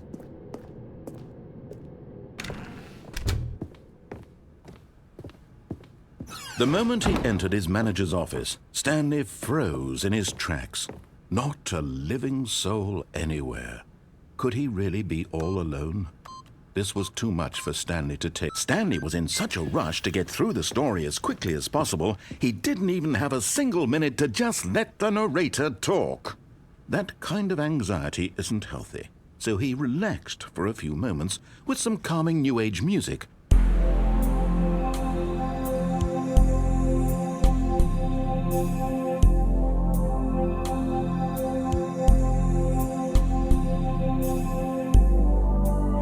Feeling soothed and rejuvenated, Stanley calmly walked forward into the opened passageway.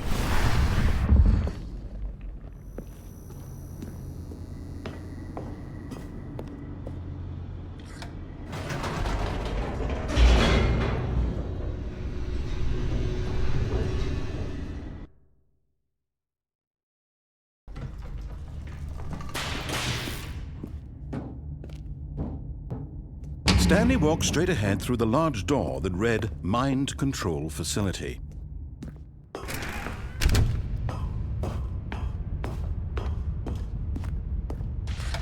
The lights rose on an enormous room packed with television screens. What horrible secret did this place hold? Stanley thought to himself. Did he have the strength to find out?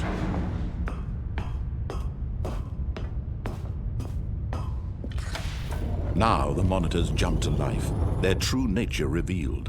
Each bore the number of an employee in the building, Stanley's co-workers. The lives of so many individuals reduced to images on a screen, and Stanley, one of them, eternally monitored in this place where freedom meant nothing.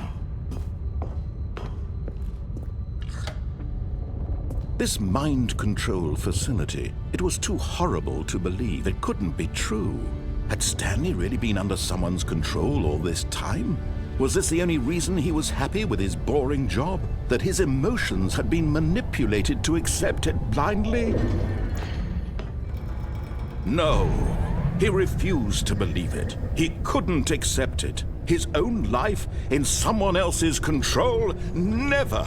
It was unthinkable, wasn't it? Was it even possible? Had he truly spent his entire life utterly blind to the world? But here was the proof, the heart of the operation.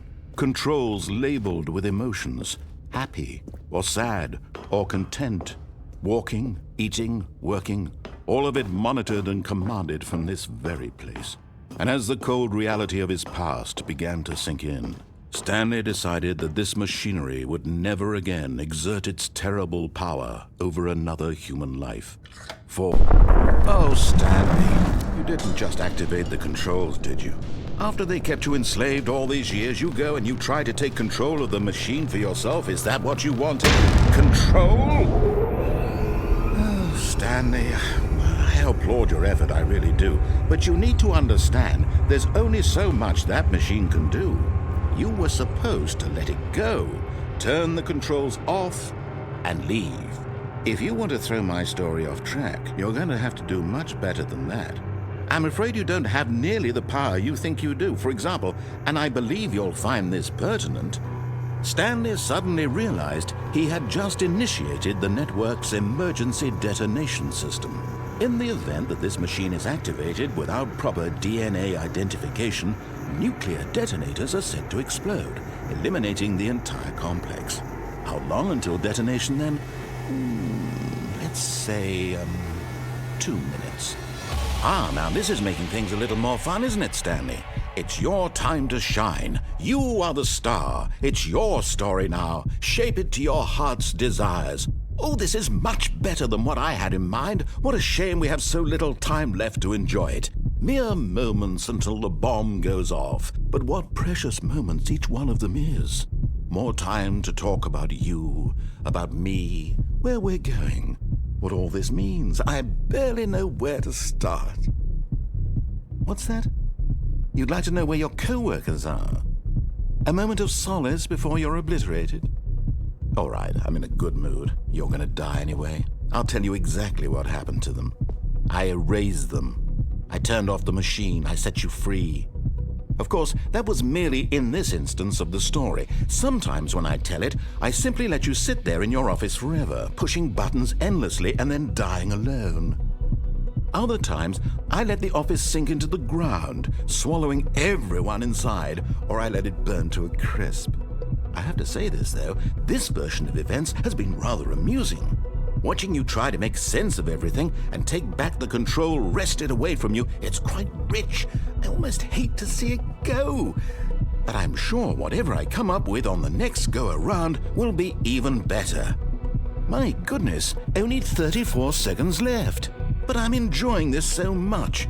You know what? To hell with it. I'm going to put some extra time on the clock. Why not? These are precious additional seconds, Stanley. Time doesn't grow on trees. Oh dear me, what's the matter, Stanley? Is it that you have no idea where you're going or what you're supposed to be doing right now? Or did you just assume when you saw that timer that something in this room was capable of turning it off? I mean, look at you. Running from button to button, screen to screen, clicking on every little thing in this room. These numbered buttons, no, these colored ones, or maybe this big red button, or this door. Everything, anything, something here will save me. Why would you think that, Stanley? That this video game can be beaten? Won? Solved? Do you have any idea what your purpose in this place is? Stanley, you're in for quite a disappointment. But here's a spoiler for you. That timer isn't a catalyst to keep the action moving along. It's just seconds ticking away to your death. You're only still playing instead of watching a cutscene because I want to watch you for every moment that you're powerless, to see you made humble. This is not a challenge, it's a tragedy. You wanted to control this world, that's fine. But I'm going to destroy it first, so you can't. Take a look at the clock, Stanley. That's 30 seconds you have left to struggle. 30 seconds until a big boom and then nothing. No ending here, just you being blown to pieces. Will you cling desperately to your frail life, or will you let it go peacefully? Another choice. Make it count, or don't. It's all the same to me, all a part of the joke. And believe me, I will be laughing at every second of your inevitable life from the moment we fade in until the moment I say, happily ever up.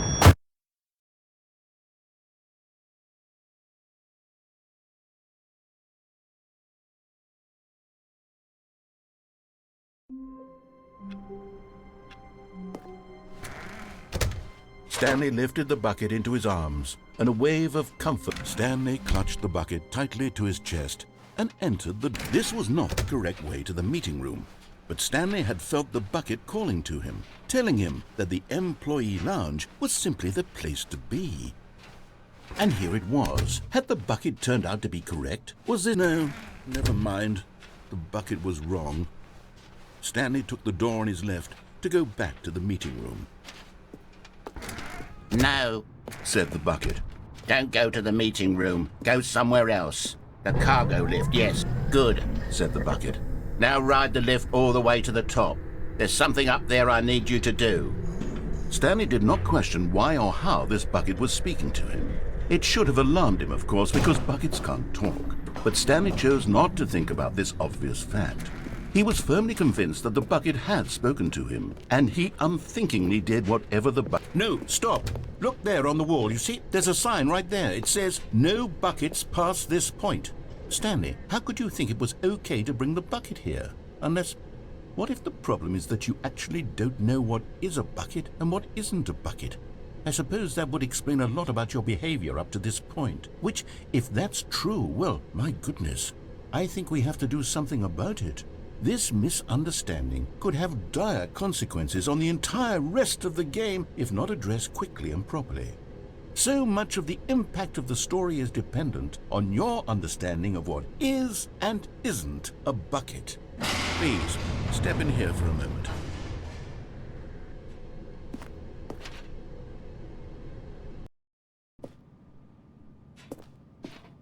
Now then, I'm going to run you through some test scenarios, and you'll tell me whether or not the thing I'm showing you is a bucket.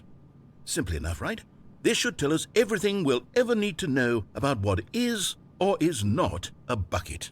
Okay, let's begin. Item 1. Is this a bucket?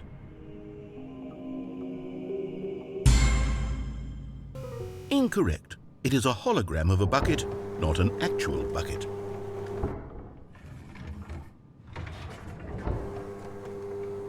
Item 2. Is this a bucket? Incorrect. It is a 3D printed recreation of a bucket, not an actual bucket.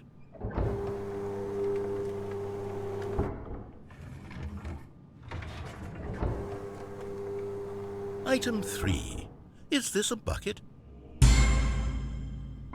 Correct. This is a bucket.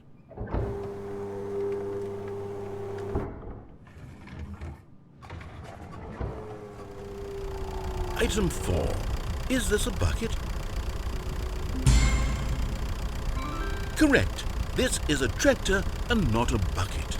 To be honest, I just sort of put this one in here as a gimme, but I was starting to get concerned that even this might be too much for you. Thank you for not making me look like an idiot. Okay, next one.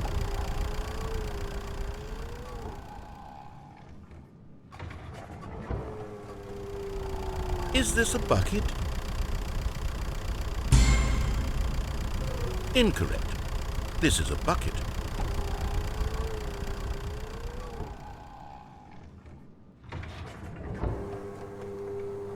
Item 6. Is this a bucket? Trick question.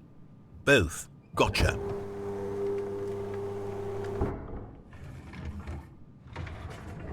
Item... Wait, hold on. I can't find the next one. Let me see. It should be around here somewhere.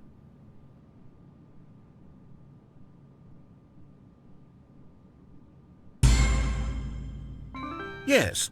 Thank you. There's nothing here. Of course it isn't a bucket.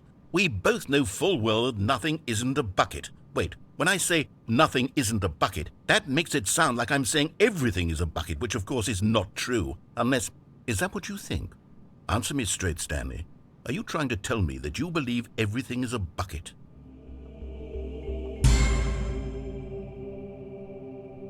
You know what? I'm too confused to even sort it out.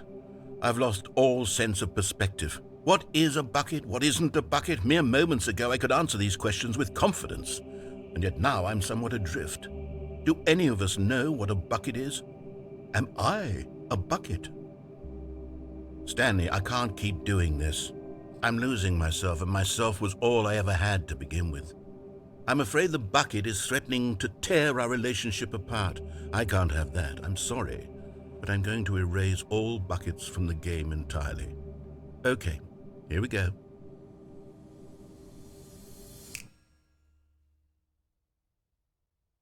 What happened? Is everything gone? Why did everything disappear? Wait, was everything a bucket? Every single thing in the game was a bucket. Oh my God, I had no idea. How could... except me. I'm not a bucket after all. And you, Stanley, you're still here. You're not a bucket either. Oh, this is wonderful news. We're not buckets. Yes, I actually feel much more at ease right now. It's delightful to get some clarity on that issue, but it doesn't change the fact that we haven't got a game. So, tell you what, I'll reset everything and we'll put back all of the buckets, okay? And we'll know that it's all a bucket. But if you run into anyone else, maybe don't mention that. Who knows what that information might do to a person? All right, here we go.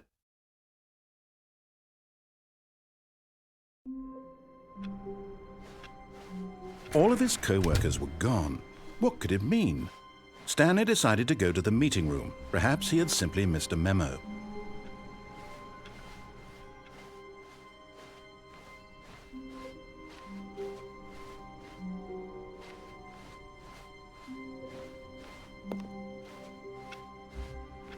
The confusion and the chaos all seemed to melt away as Stanley embraced the bucket.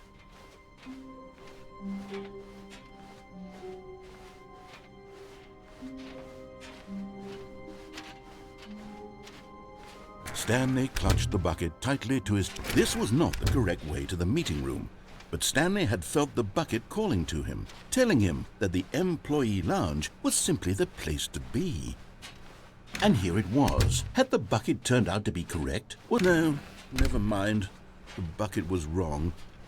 Stanley took the door on his left to go back to the meeting room. No, Said the bucket. don't go to the meeting room. Go somewhere else. The cargo lift, yes. Go there. Go to the cargo lift.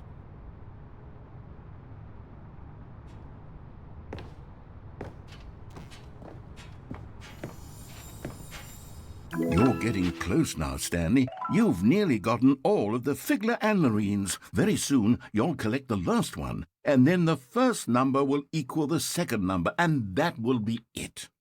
We'll be different people by then. Different in the sense that we used to have none of them, and now we have them all.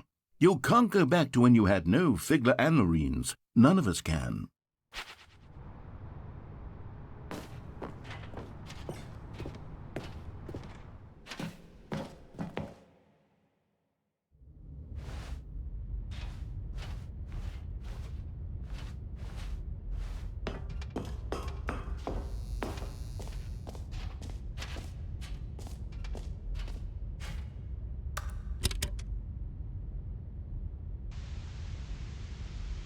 Okay, this is day number 295. Tape number...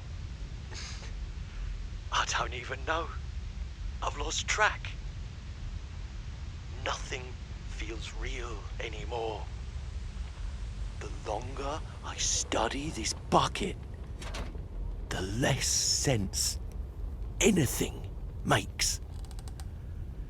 The sheer euphoria I feel every time I pick it up.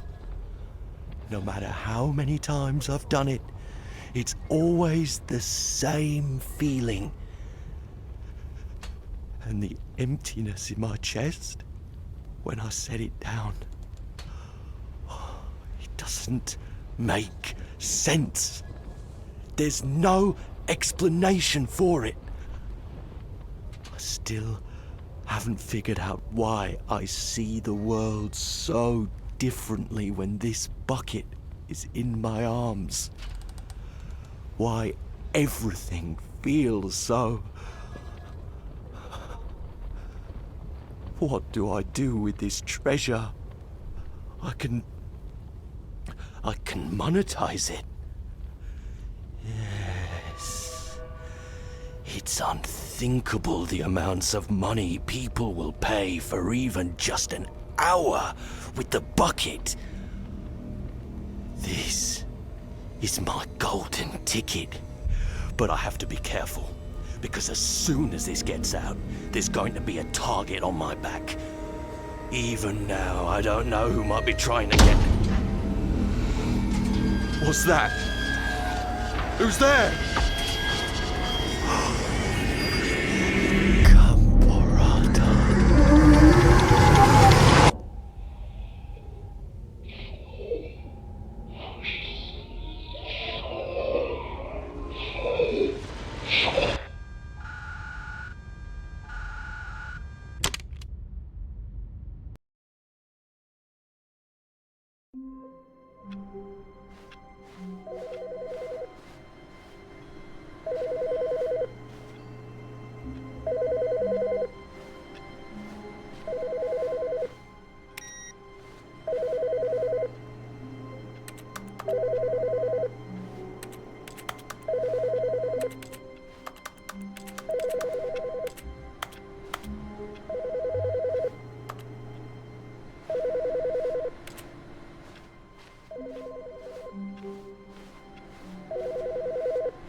Warmth spread through Stanley's arms.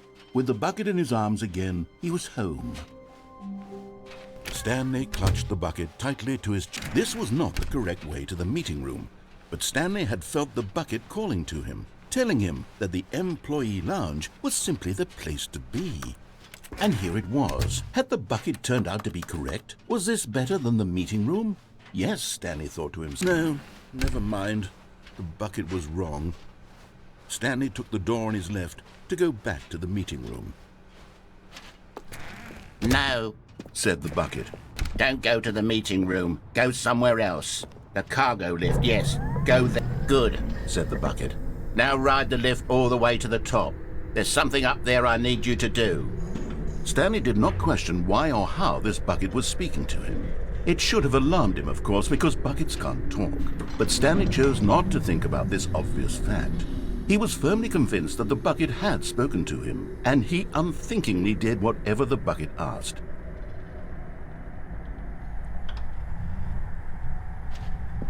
In here. Said the bucket. Go into this dark room over here. Stanley once again obeyed blindly. Now pick up the... This is the sad story of a man named Stanley and his bucket. Once upon a time, I gave Stanley a bucket because I thought he was lonely and could use a friend. And then, very distressingly, he began to believe the bucket could speak to him.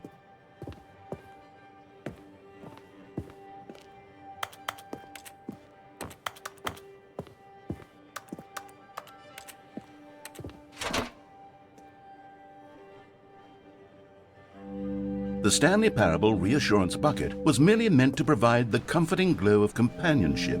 It doesn't literally talk and give you orders. Whatever Stanley is hearing the bucket say to him is just in his head. Lately, I've been concerned about him. Wouldn't you be concerned as well? To see him delusional like this, obsessing over an inanimate metal object? I want to say something to him, but I don't know how I can convince him. I don't know if he'll listen to me. Oh, I'll try anyway. Stanley, can you hear me? Listen to me. It's just a bucket. It can't think, it can't talk.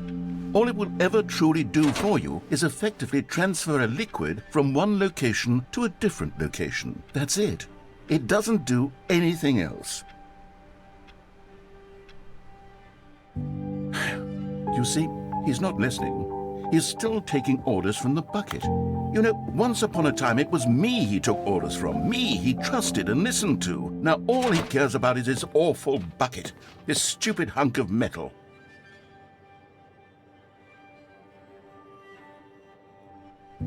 It's sad, but I suppose he doesn't need me anymore. From now on, he's just going to cling to this bucket, this cold, empty bucket, this sort of shiny bucket. Well, I'll give it this. The bucket does have a nice shine to it. Yes, I suppose on closer inspection that it doesn't quite look like your average hardware store bucket. It's just a little more, what am I trying to say? Sturdier, more capable of transporting liquid. Like it would be better at moving an amount of water from one room to another. Oh my God, what am I saying? Better at carrying water from room to room. It's a bucket. It's literally just a bucket. Why do I feel some need to point out the ways in which it's so much more than just a regular bucket? Oh no, I'm having feelings for the bucket. Oh, no. What's going on? Why do I want to be with the bucket? Hear what the bucket has to say. Do anything it asks. What's wrong with me? I don't understand. Perhaps, if I had the bucket, this would be less confusing. Yes, the bucket could tell me what to do in this troublesome situation. Stanley, give me the bucket. Give it to me. Give me the bucket, Stanley. I need it. Give it to me now. Give it, or I'll...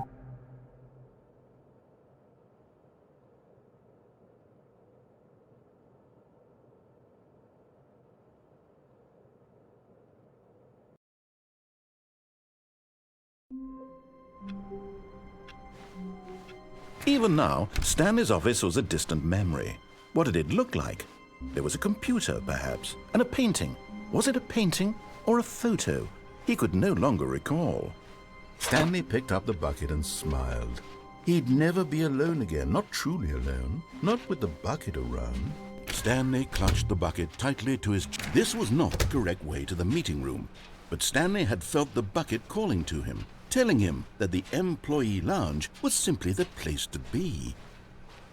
And here it was. Had the bucket turned out to be correct? Well, no, never mind. The bucket was wrong. Stanley took the door on his left to go back, and so the two of them detoured through the maintenance section and walked straight ahead to the opposite door.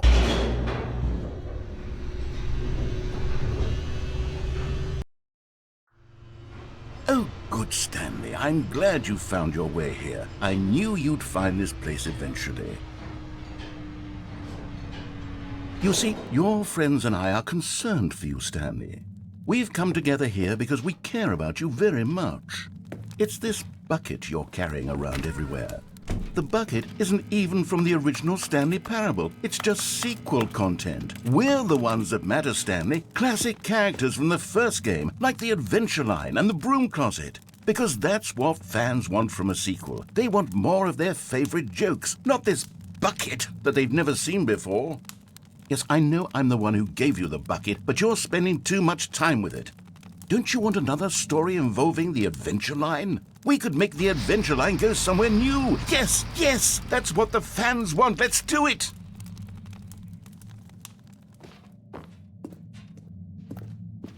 Whee! Look at that wacky line. Who knows where it'll go off to next? Oh, and it played some silly music as well.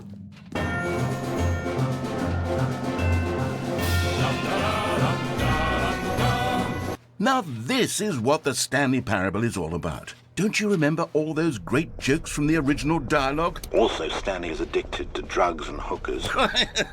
Yes, it's as classic now as it was back then. Let's do it for the fans, Stanley. Let's give them more content exactly like this. But if we want to do that, you're going to have to give something up. Don't you get it, Stanley? We need to get rid of the bucket. That's why I'm very proud to introduce a brand new character. This is the Bucket Destroyer. I think it'll make a wonderful new addition to the rich lore of the Stanley Parable. True, it also was not in the original game, but it's such a well-fleshed-out character with so much personality that to me it already feels as though it's been part of the cast all along. Don't you agree? Can you guess what the Bucket Destroyer does? Surely you don't need me to spell it out for you. Go ahead now, Stanley. Say goodbye to the bucket, and then pop it into the machine when you're ready.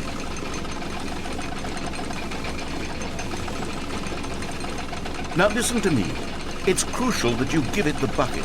I don't know what the Bucket Destroyer will do if it can't destroy your bucket. Destroying buckets is all it knows. That is its singular personality trait. Sure, I can hear you saying, how does a character with only one personality trait deserve to join the pantheon of beloved Stanley Parable characters?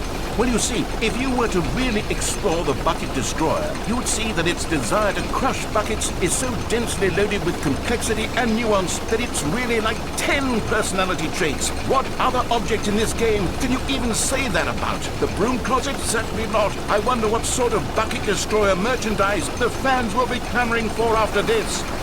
Okay, the Bucket Destroyer is getting very upset now. You'll have to hurry and feed it. We can't get back to the classic Stanley Parable characters like the Adventure Line or the Bucket Destroyer until you crush that damn bucket. Quickly now, the fans are waiting. Do it, the fans, Stanley. Give the fans what they want. Hurry and...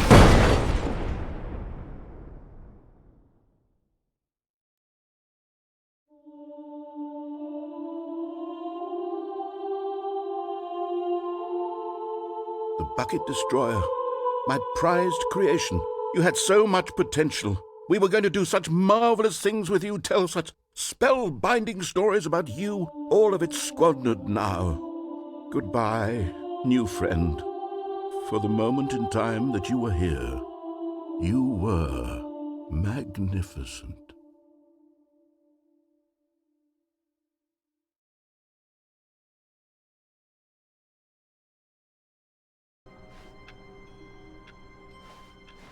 All of his co-workers were gone. What could it mean? Stanley decided to go to the meeting room. Perhaps he had simply... The good old bucket.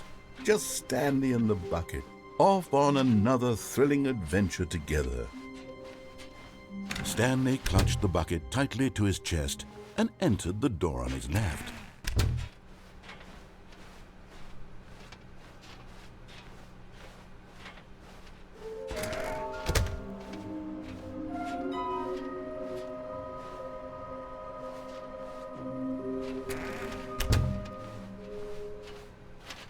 Coming to a staircase, Stanley and the bucket walked upstairs to the boss's office. But Stanley just couldn't do it. He considered the possibility of facing his boss, admitting he had left his post during work hours. He might be fined for that. And in such a competitive economy, why had he taken that risk? All because he believed everyone had vanished? His boss would think he was crazy. And then something occurred to Stanley. Maybe, he thought to himself, maybe I am crazy. He looked down at the bucket in his arms. Am I crazy? He asked the bucket. The bucket returned his gaze, but said nothing at all. That's strange, Stanley thought. Usually the bucket is a source of guidance and wisdom for me in difficult times such as these. He held the bucket close, yet felt none of its familiar reassurance and comfort. And that's when Stanley realized, this isn't my bucket. It's just a normal, everyday bucket. Someone else's bucket, perhaps. How did I end up with someone else's bucket? This is all terribly wrong. Surely no good would come from this. Who knows what sorts of bizarre hallucinations Stanley might experience without the psychologically grounding presence of his bucket. And indeed, now he noticed that the rooms were repeating, which was, of course, very odd. And now he felt himself floating off the ground. Oh, gracious, he exclaimed. Without my bucket, I've gone truly mad. Where is it? I must find it. Far off in the distance now, he heard it, calling to him. Stanley! Stanley, it's me, the bucket. Could it truly be? He rushed forward from room to room, passing by one bucket after the next. None of them were his. None of them were his special bucket. Come to me, Stanley. Find me. He had to find the bucket. He had to return to his old friend. It was the only way to truly restore his sanity. And then suddenly, he froze dead in his tracks. He knew where the voice of the bucket had been coming from. The real bucket was inside of him all along. It was incredibly painful. Stanley doubled over in agony and blacked out.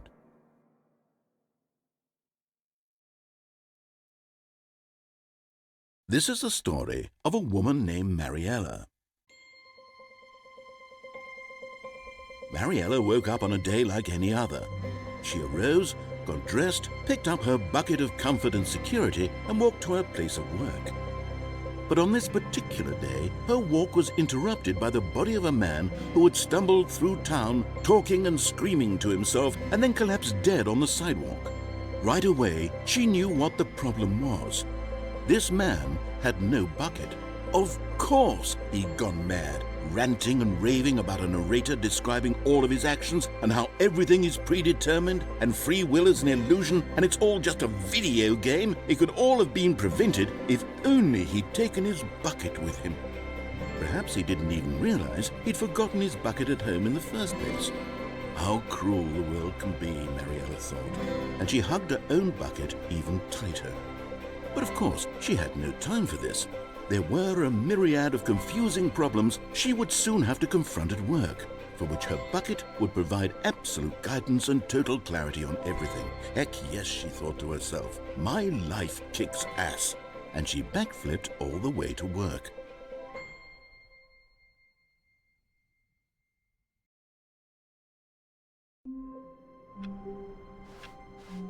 All of his co-workers were gone. What could it mean? Stanley decided to go to the meeting room. Perhaps he had simply missed a memo. Where are we going today? The bucket asked. Stanley just smiled.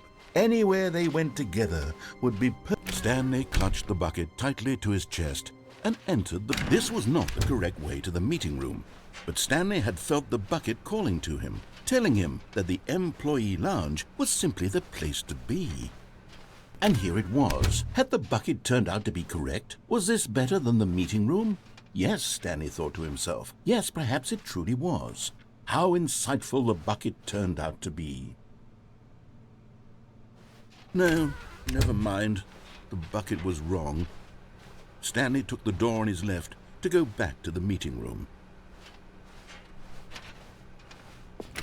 No, Said the bucket. don't go to the meeting room. Go somewhere else. The cargo lift, yes. Go there. Go to the cargo lift. But Stanley feared that any path he walked might lead to the separation of himself and the bucket, his dearest friend.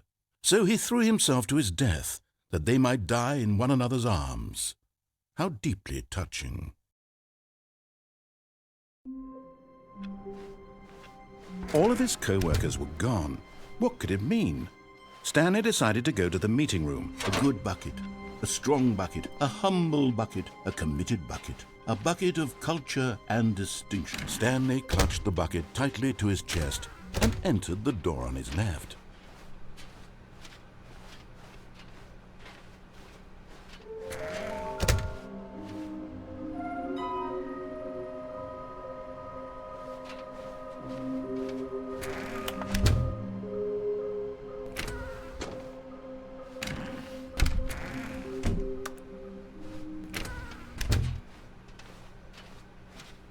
Coming to a staircase, Stanley and the bucket walked upstairs to the boss's office.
Stepping into his manager's office, Stanley was once again stunned to discover not an indication of any human life.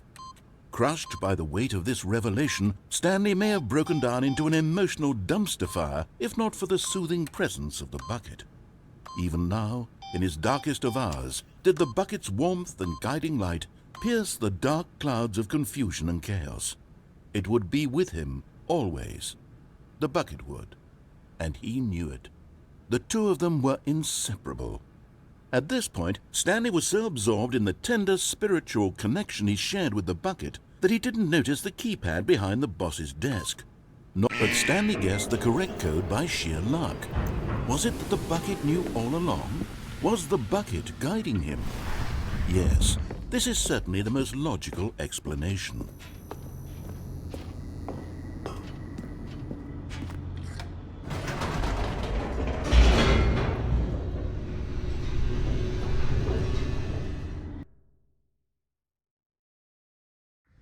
The elevator raced downward, plummeting towards an unknown fate. It would be all Stanley could do to keep himself together, if not for the bucket. Soothing him, comforting him, reassuring that in this darkest moment of uncertainty, he would be all right. The bucket is here for you, Stanley. Everything will be fine. Stanley and the bucket walked straight ahead through the large door that read, Mind Control Facility. Although this passageway had the word escape written on it, the truth was that at the end of this hall, Stanley and the bucket would both meet a violent death. The door behind them was not shut. Stanley and the bucket still had every opportunity to turn around and get back on track. At this point, Stanley and the bucket were knowingly walking forward into a very painful death for each of them.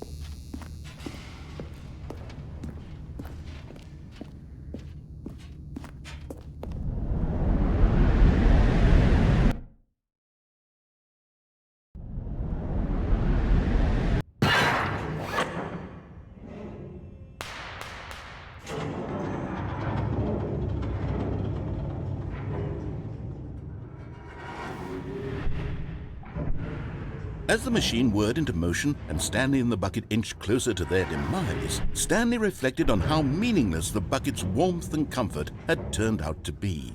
To be sure, it puts the mind and the soul at ease to embrace the bucket, but what use is a sense of ease when you're about to be crushed to death? This is what Stanley thought to himself, and he sort of kicked himself for wasting so much time carrying a bucket everywhere. Farewell, Stanley.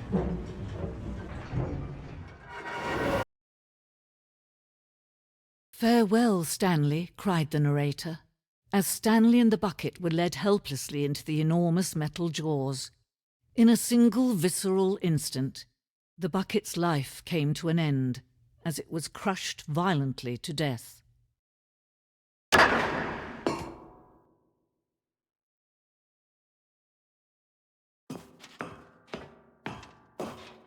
It was a shame, the death of such a magnificent bucket.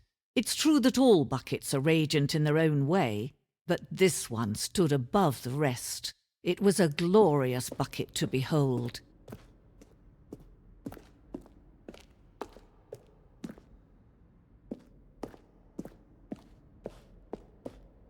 Can you see how arrogant it was for Stanley to take a bucket like this and to claim it for his own? Can you see the hubris that blinded him? Can you see that the bucket is far more noble than Stanley will ever be in his short life? No man can own a bucket, and certainly not a bucket as dazzling to behold as this one. It is man who should kneel before the bucket.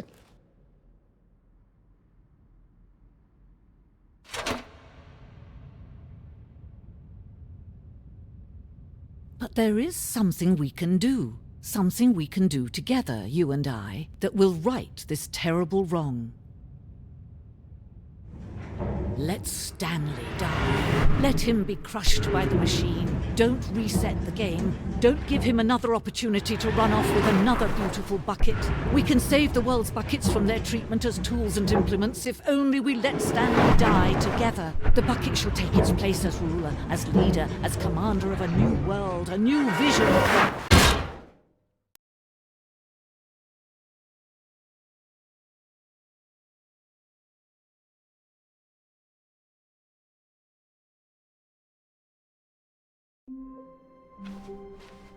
All of his co-workers were gone. What could it mean? Stanley decided to go to the meeting room. The embrace of an old friend. A weathered companionship that stands the test of time. Stanley clutched the bucket tightly to his chest and entered the door on his left.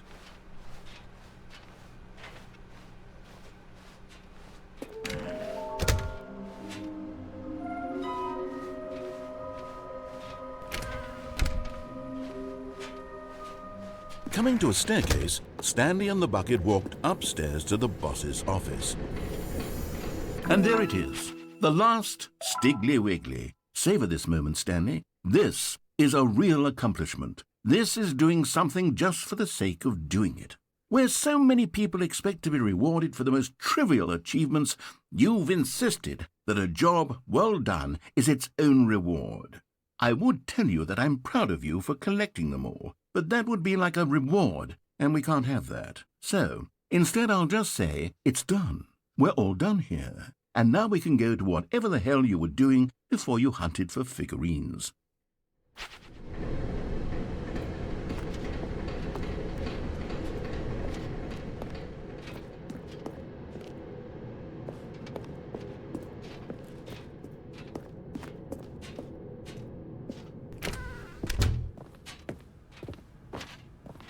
Stepping into his manager's office, Stanley was once again stunned to discover not an indication of any human life. But Stanley guessed the correct code by sheer luck. Was it that the bucket knew all along? Was the bucket guiding him? Yes, this is certainly the most logical explanation.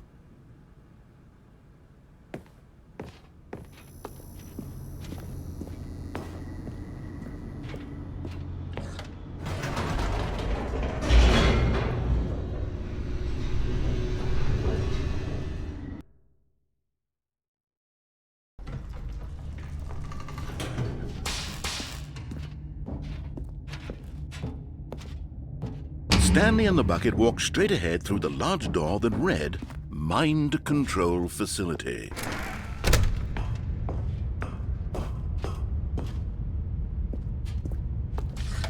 The lights rose on an enormous room packed with television screens. What horrible secret did this place hold? Stanley and the bucket both wondered to themselves.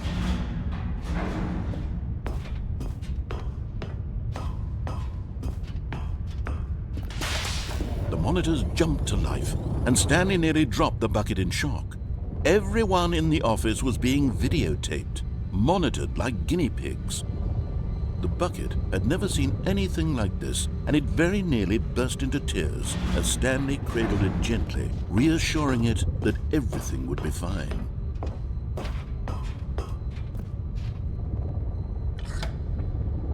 Was the bucket under the mind control facility's influence as well? Had the bucket been told to do things it didn't wish to do? What kinds of things does a bucket want to do or not want to do in the first place? These questions raced furiously in Stanley's feeble mind. No! He screamed into the bucket. He couldn't accept it. His own life in someone else's control, never! He squeezed the bucket tighter, his one friend in the entire world. At this point, he could trust no one except for the bucket.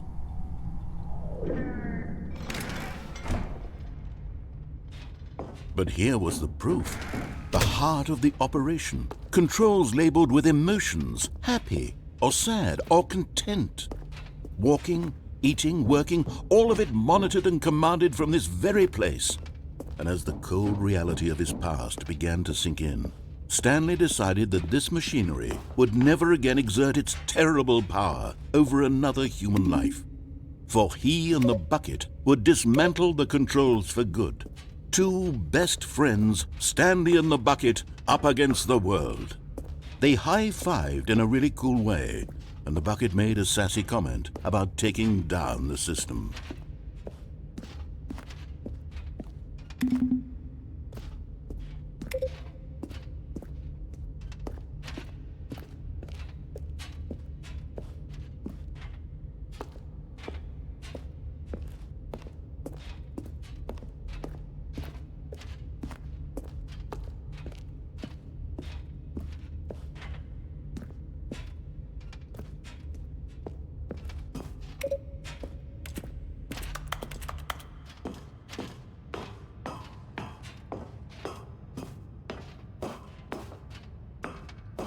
When at last they came to the... But at the last second, the bucket jumped in and pressed the button to turn on the controls. Stanley gasped in horror. Had this been the bucket's plan all along? To take over the machine and claim the power for itself? How could the bucket have betrayed him like this? Stanley was prepared to throw the bucket away in disgust when suddenly an image appeared upon the enormous screen. Birds. Silly, silly birds. The control buttons became active again.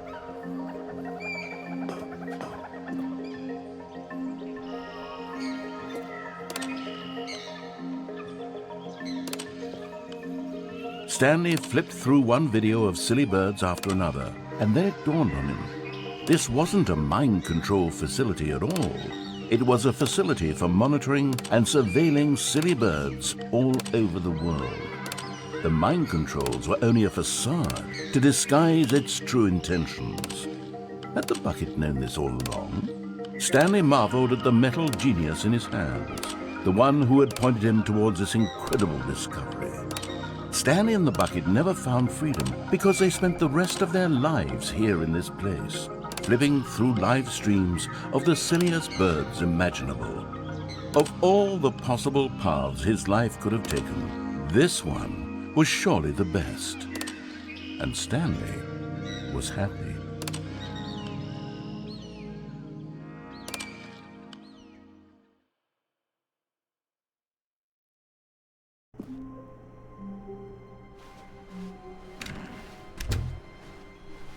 Stanley, I'm sorry, but I have to put a pause on things. It's those figurines, those figglers.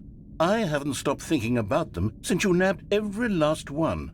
Wasn't it just the most intrinsically fulfilling moment of your entire life? Didn't it fill you to the brim with inner richness? Yes, I know we're supposed to be telling a story, but won't you please indulge me with one more trip back to the memory zone? I would love nothing more than to revisit the figurines. Just one more time.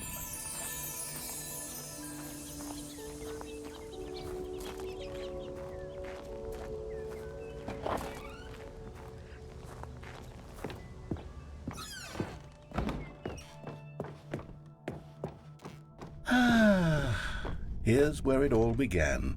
The first collectible.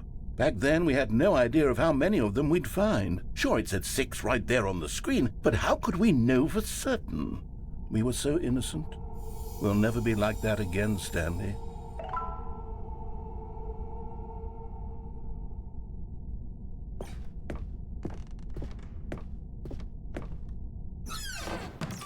And here was a second Stanlerine. You found this one all on your own, just by poking around in the boss's bathroom. You did that, Stanley. I'll be honest. Back then, I had no faith in you to find any of them, let alone 6.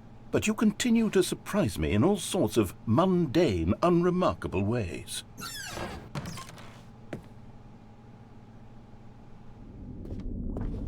Okay, let's do a little quiz. Which of these rooms was the room you found your third mini Stan? Can you remember?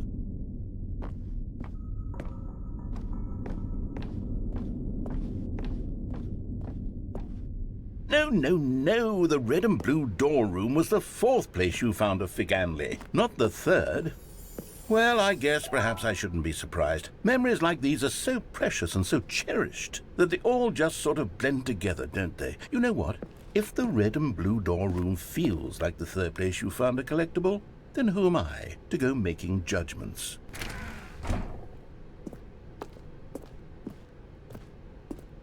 Let's see, what came next? Oh yes, we found a Figley in this pink room. Oh well, I can't actually say I remember being in this room, but it's here in the memory zone, so it must have happened.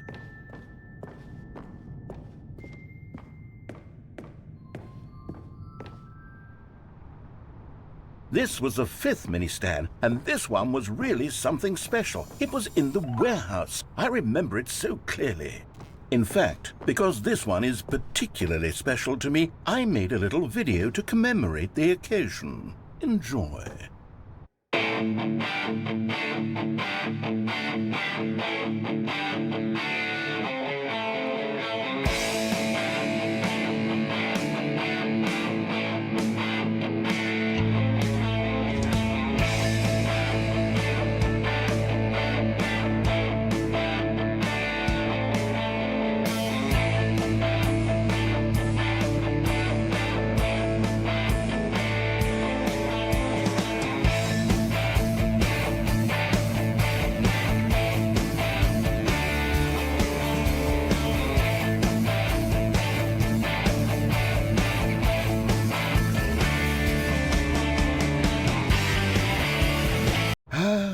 takes you back, doesn't it? I spent a lot of time making that video, but it was 8 minutes I wouldn't have spent on anything else.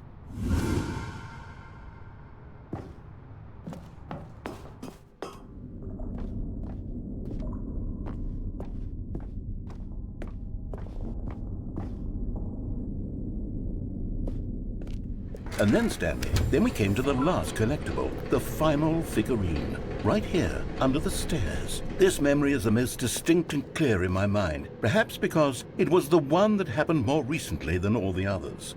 Who can truly say how the mind works? All I know is that this is the moment where you picked up a Figley and I thought to myself, yes, that's all of them. They're all collected. It was a moment unlike any other. Except for the other moments picking up figurines, which it was exactly like.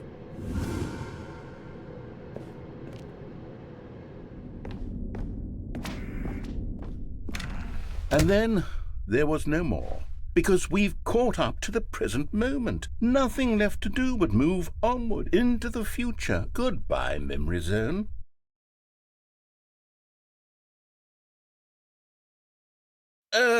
No, I'm not done. I'm not ready to move on. Stop the loading screen. Isn't there some way we can stay here, keep enjoying these figurines? Let's just go backwards. We'll do the Memory Zone again from the opposite direction. See how that feels.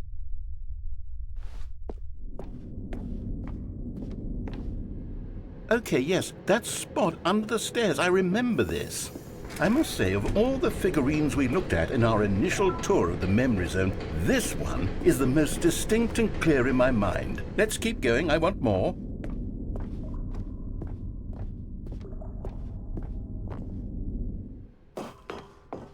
And here's where I made that video. Don't you remember the video we watched?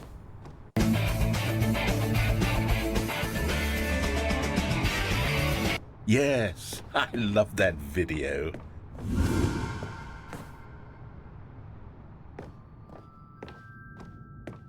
Still don't remember the pink room, Stanley. Still no memory of this one. Good room, though. A solid room.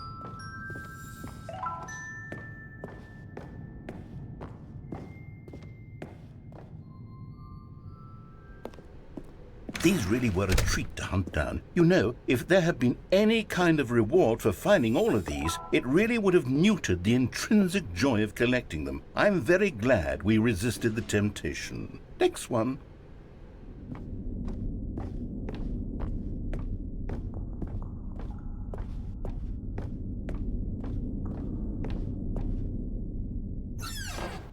This was our second Figley. Don't you remember? Yes, I remember it too. The past is truly a wonderful thing. Why does anyone ever choose to leave it? Keep going. This is it. The very first one we found in the exhibit where I introduced you to the figurines. Oh, I want more memories, Stanley. I want to keep going. What else is there? What came before this?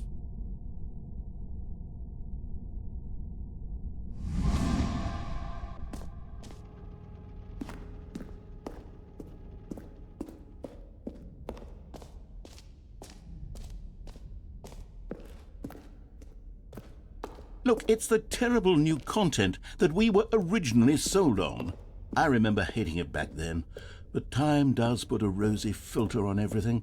In fact, I dare say I'm actually quite fond of it now. Look, oh yes, the two doors! Who could have forgotten that? A classic memory, this one.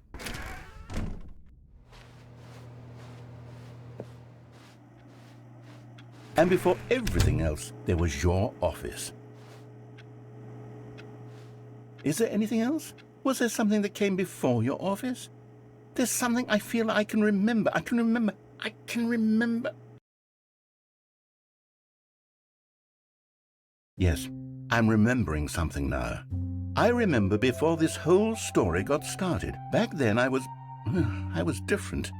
I used to make big decisions. I was passionate. I was skeptical. I weighed each decision with profound thoughtfulness. And then somewhere along the way, I stopped making decisions.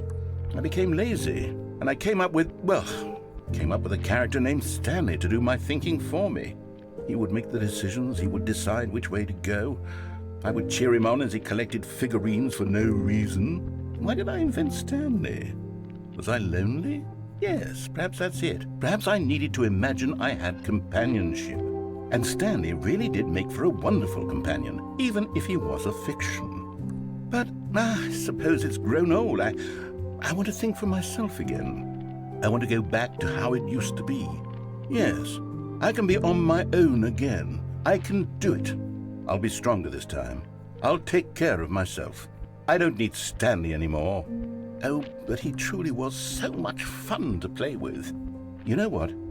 Since we're in the memory zone, how about one more good memory? Let's go back just once and give Stanley one more run of the office, and then I'll retire him for good. I did enjoy telling his story so very much. Okay, here we go. This is the story of a man named Stanley.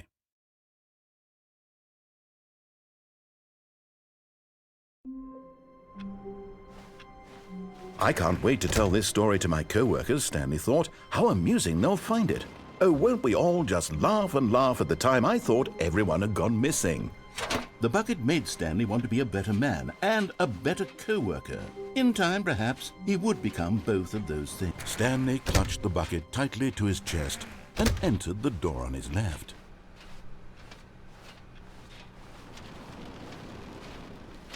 Still no one was here. Stanley needed the bucket's warmth and comfort now more than ever. Perhaps his boss's office was where he'd find answers.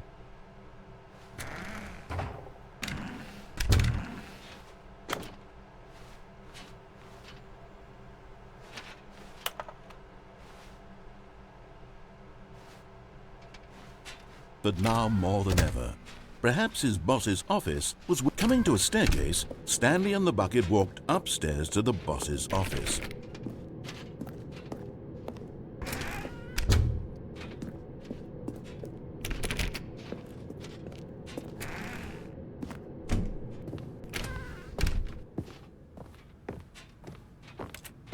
Stepping into his manager's office, Stanley was once again stunned to discover not an indication of any human life.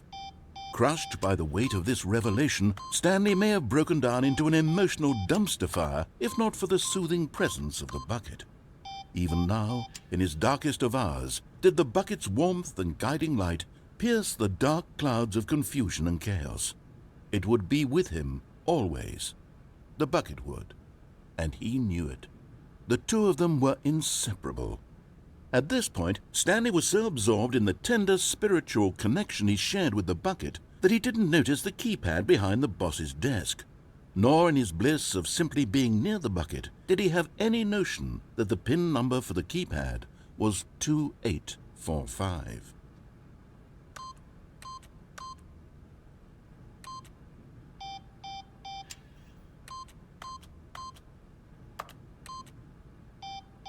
Stanley just sat around twiddling his thumbs. Trying to input anything on the device was useless, since he could never possibly know that the combination was 2845. But Stanley guessed the correct code by sheer luck. Was it that the bucket knew all along? Was the bucket guiding him? Yes, this is certainly the most logical explanation.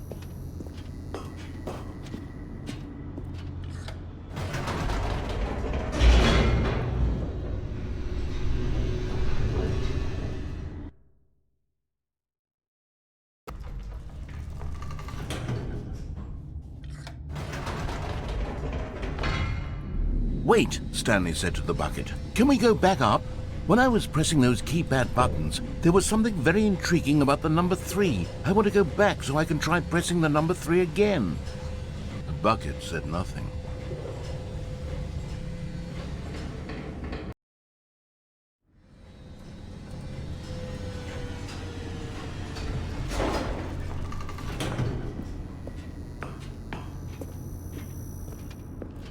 Here we are, said Stanley. Now I'm going to try out that number 3 button. He took the bucket over to the keypad and began absolutely slamming on the number 3 over. Wow, he said. The number 3 is such a special button. I'm having the time of my life. Stanley looked expectantly at the bucket, but the bucket remained silent. This was a shock to Stanley, who had always felt such a connection with the bucket.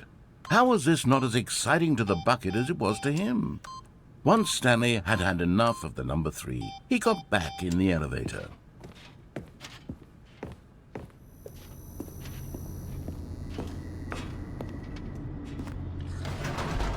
Perhaps the bucket had missed something. Perhaps it had not seen how much joy Stanley got from slamming the number 3 repeatedly.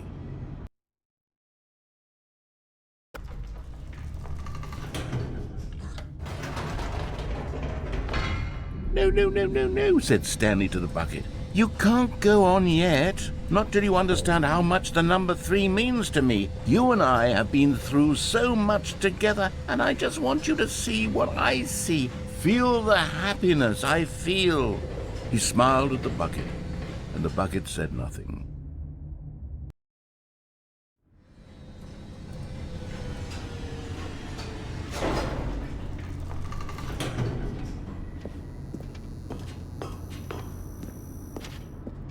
Here we go, said Stanley. This time I'll really show you. He ran to the number 3 and began to wail on it like a musician on a beloved instrument, weaving a concerto of truth and passion. He wielded the number 3 like a fine artist would wield a paintbrush. He told stories through the number 3, stories of his dreams and hopes and fears, and the whole time he looked to his bucket for a reaction of some kind. Anything to let him know that the bucket appreciated what he was doing. The bucket conveyed absolutely nothing at all, only silence. Crushed by a wave of dejection, Stanley returned to the elevator.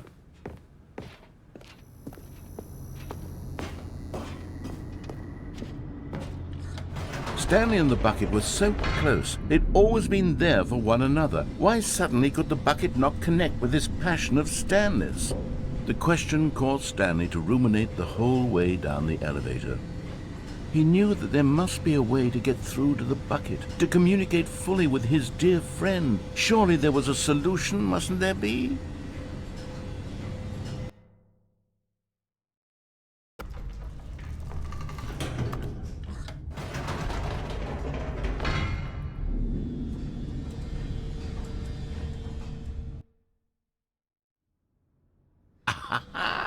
Said Stanley. I know what to do. I know how to fully express this feeling in my heart. He decided right then and there that he would hold a press conference where he would speak to the public on all matters relating to pressing the number 3 over and over. He would elaborate fully on what the number 3 meant to him and why he felt so alive when pressing it. Then the bucket would be able to see his joy through the eyes of others. It would get to see the world react to this discovery of Stanley's. And it would be through the public eye that the bucket would finally understand Stanley's work. For months he advertised and marketed his press conference, building excitement around it, developing and rehearsing it, until it couldn't be refined a single measure further. When the big day arrived, Stanley was as prepared as he'd ever been for anything in his life. This was it. One last chance to win the bucket over. One opportunity to share a true connection with a loved one. There was no one here. Nobody had come to the press conference to hear Stanley speak, to listen to him talk about what it really means to press the number 3 on a keypad over and over. He was unloved, uninteresting, he was a failure, and in that moment Stanley knew that the bucket would never again take him seriously. There would be no connection, no deeper understanding. The bucket merely sat there in his arms, indifferent. And so it began that slowly, over many years, the two of them grew more and more distant. They spoke less and less, neither wishing to state the obvious, that any sense of real respect between them had eroded since that day at the press conference. There would be no more games, no more long conversations about passion and pursuit, only a silence that consumed the space between friends. And Stanley, having for once in his life discovered the warmth and comfort of true companionship, was cast back into the unremarkable normalcy of loneliness.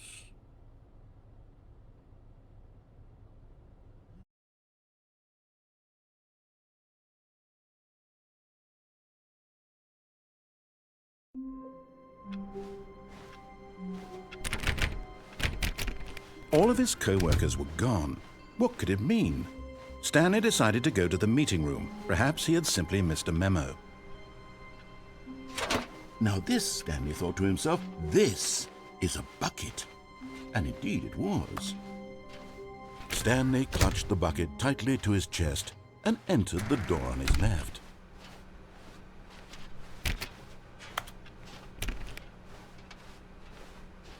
Still no one was here. Stanley needed the bucket's warmth and comfort now more than ever. Perhaps his boss's office was where... Oh, Stanley, can you feel it? The broom closet. It wants the bucket. You can feel that, can't you? The aura of jealousy. It's as clear as day. This broom closet believes it deserves the bucket. I can really feel it now. It's a bucket. It belongs in a broom closet. That's what the broom closet is trying to say here. It's supposed to go with the other cleaning supplies. Good for you, Stanley. Don't give in. Don't hand over the bucket. I know how hard it must be, given the pressure that the broom closet is putting on your shoulders right now, but you have to be strong. This is your bucket. This is your companion and lifelong friend. You can't hand it over. Oh, no. We're getting into name-calling now, it seems. Is this how low the broom closet has sunk, that it has to resort to this stream of petty insults simply in order to get you to hand over the bucket? Stanley, I never liked this broom closet for a variety of reasons, but even this is worse than I had imagined. And wait, now the broom closet has the gall to imply that you and the bucket are not truly deep and lasting friends? That your relationship is purely superficial and convenient? That your life is so banal and meaningless that you'd feel the same sort of kinship towards any inanimate object which happened to lay in your path in an even partially enticing manner? Well, I never. Go on, Stanley. Lay into it. Really tell the broom closet off for its demeaning comments. Expand on the wide variety of experiences you and the bucket have shared together. Go through each of them point by point. Share your journal entries detailing the rich emotional landscape of your feelings for the bucket as they have changed and evolved over the years. Let him have it.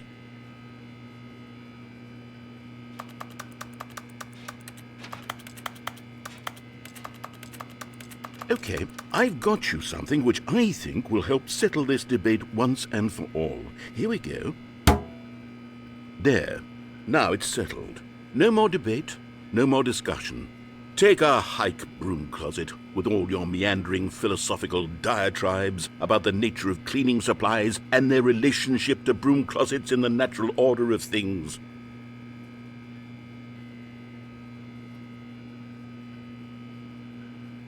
All right, I've got a second sticker back here, and I'm going to slap it on as well because I think it's appropriate. You see? I feel that it works because the sticker is also a bucket. That way, if you're ever unsure whether the thing you're holding is a bucket or not, you can look down at this sticker and say to yourself, ah, it's a bucket. There really is a wide variety of applications for this sticker.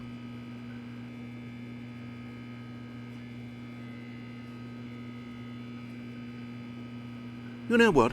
I could take the name-calling and the dismissal of your kinship with the bucket, but now the broom closet is just giving us the silent treatment. And to be honest, I'm sick of the pettiness on display. You can stay here all you like, but I've had it with this impetulant room of cleaning supplies. Easily the most childish such room I've ever been in. I'll see you outside, and we can get on with the story about you and your bucket.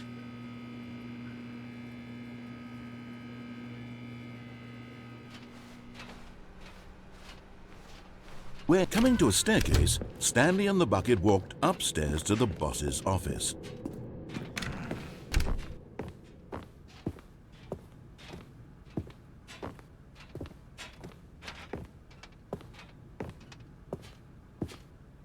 Stepping in...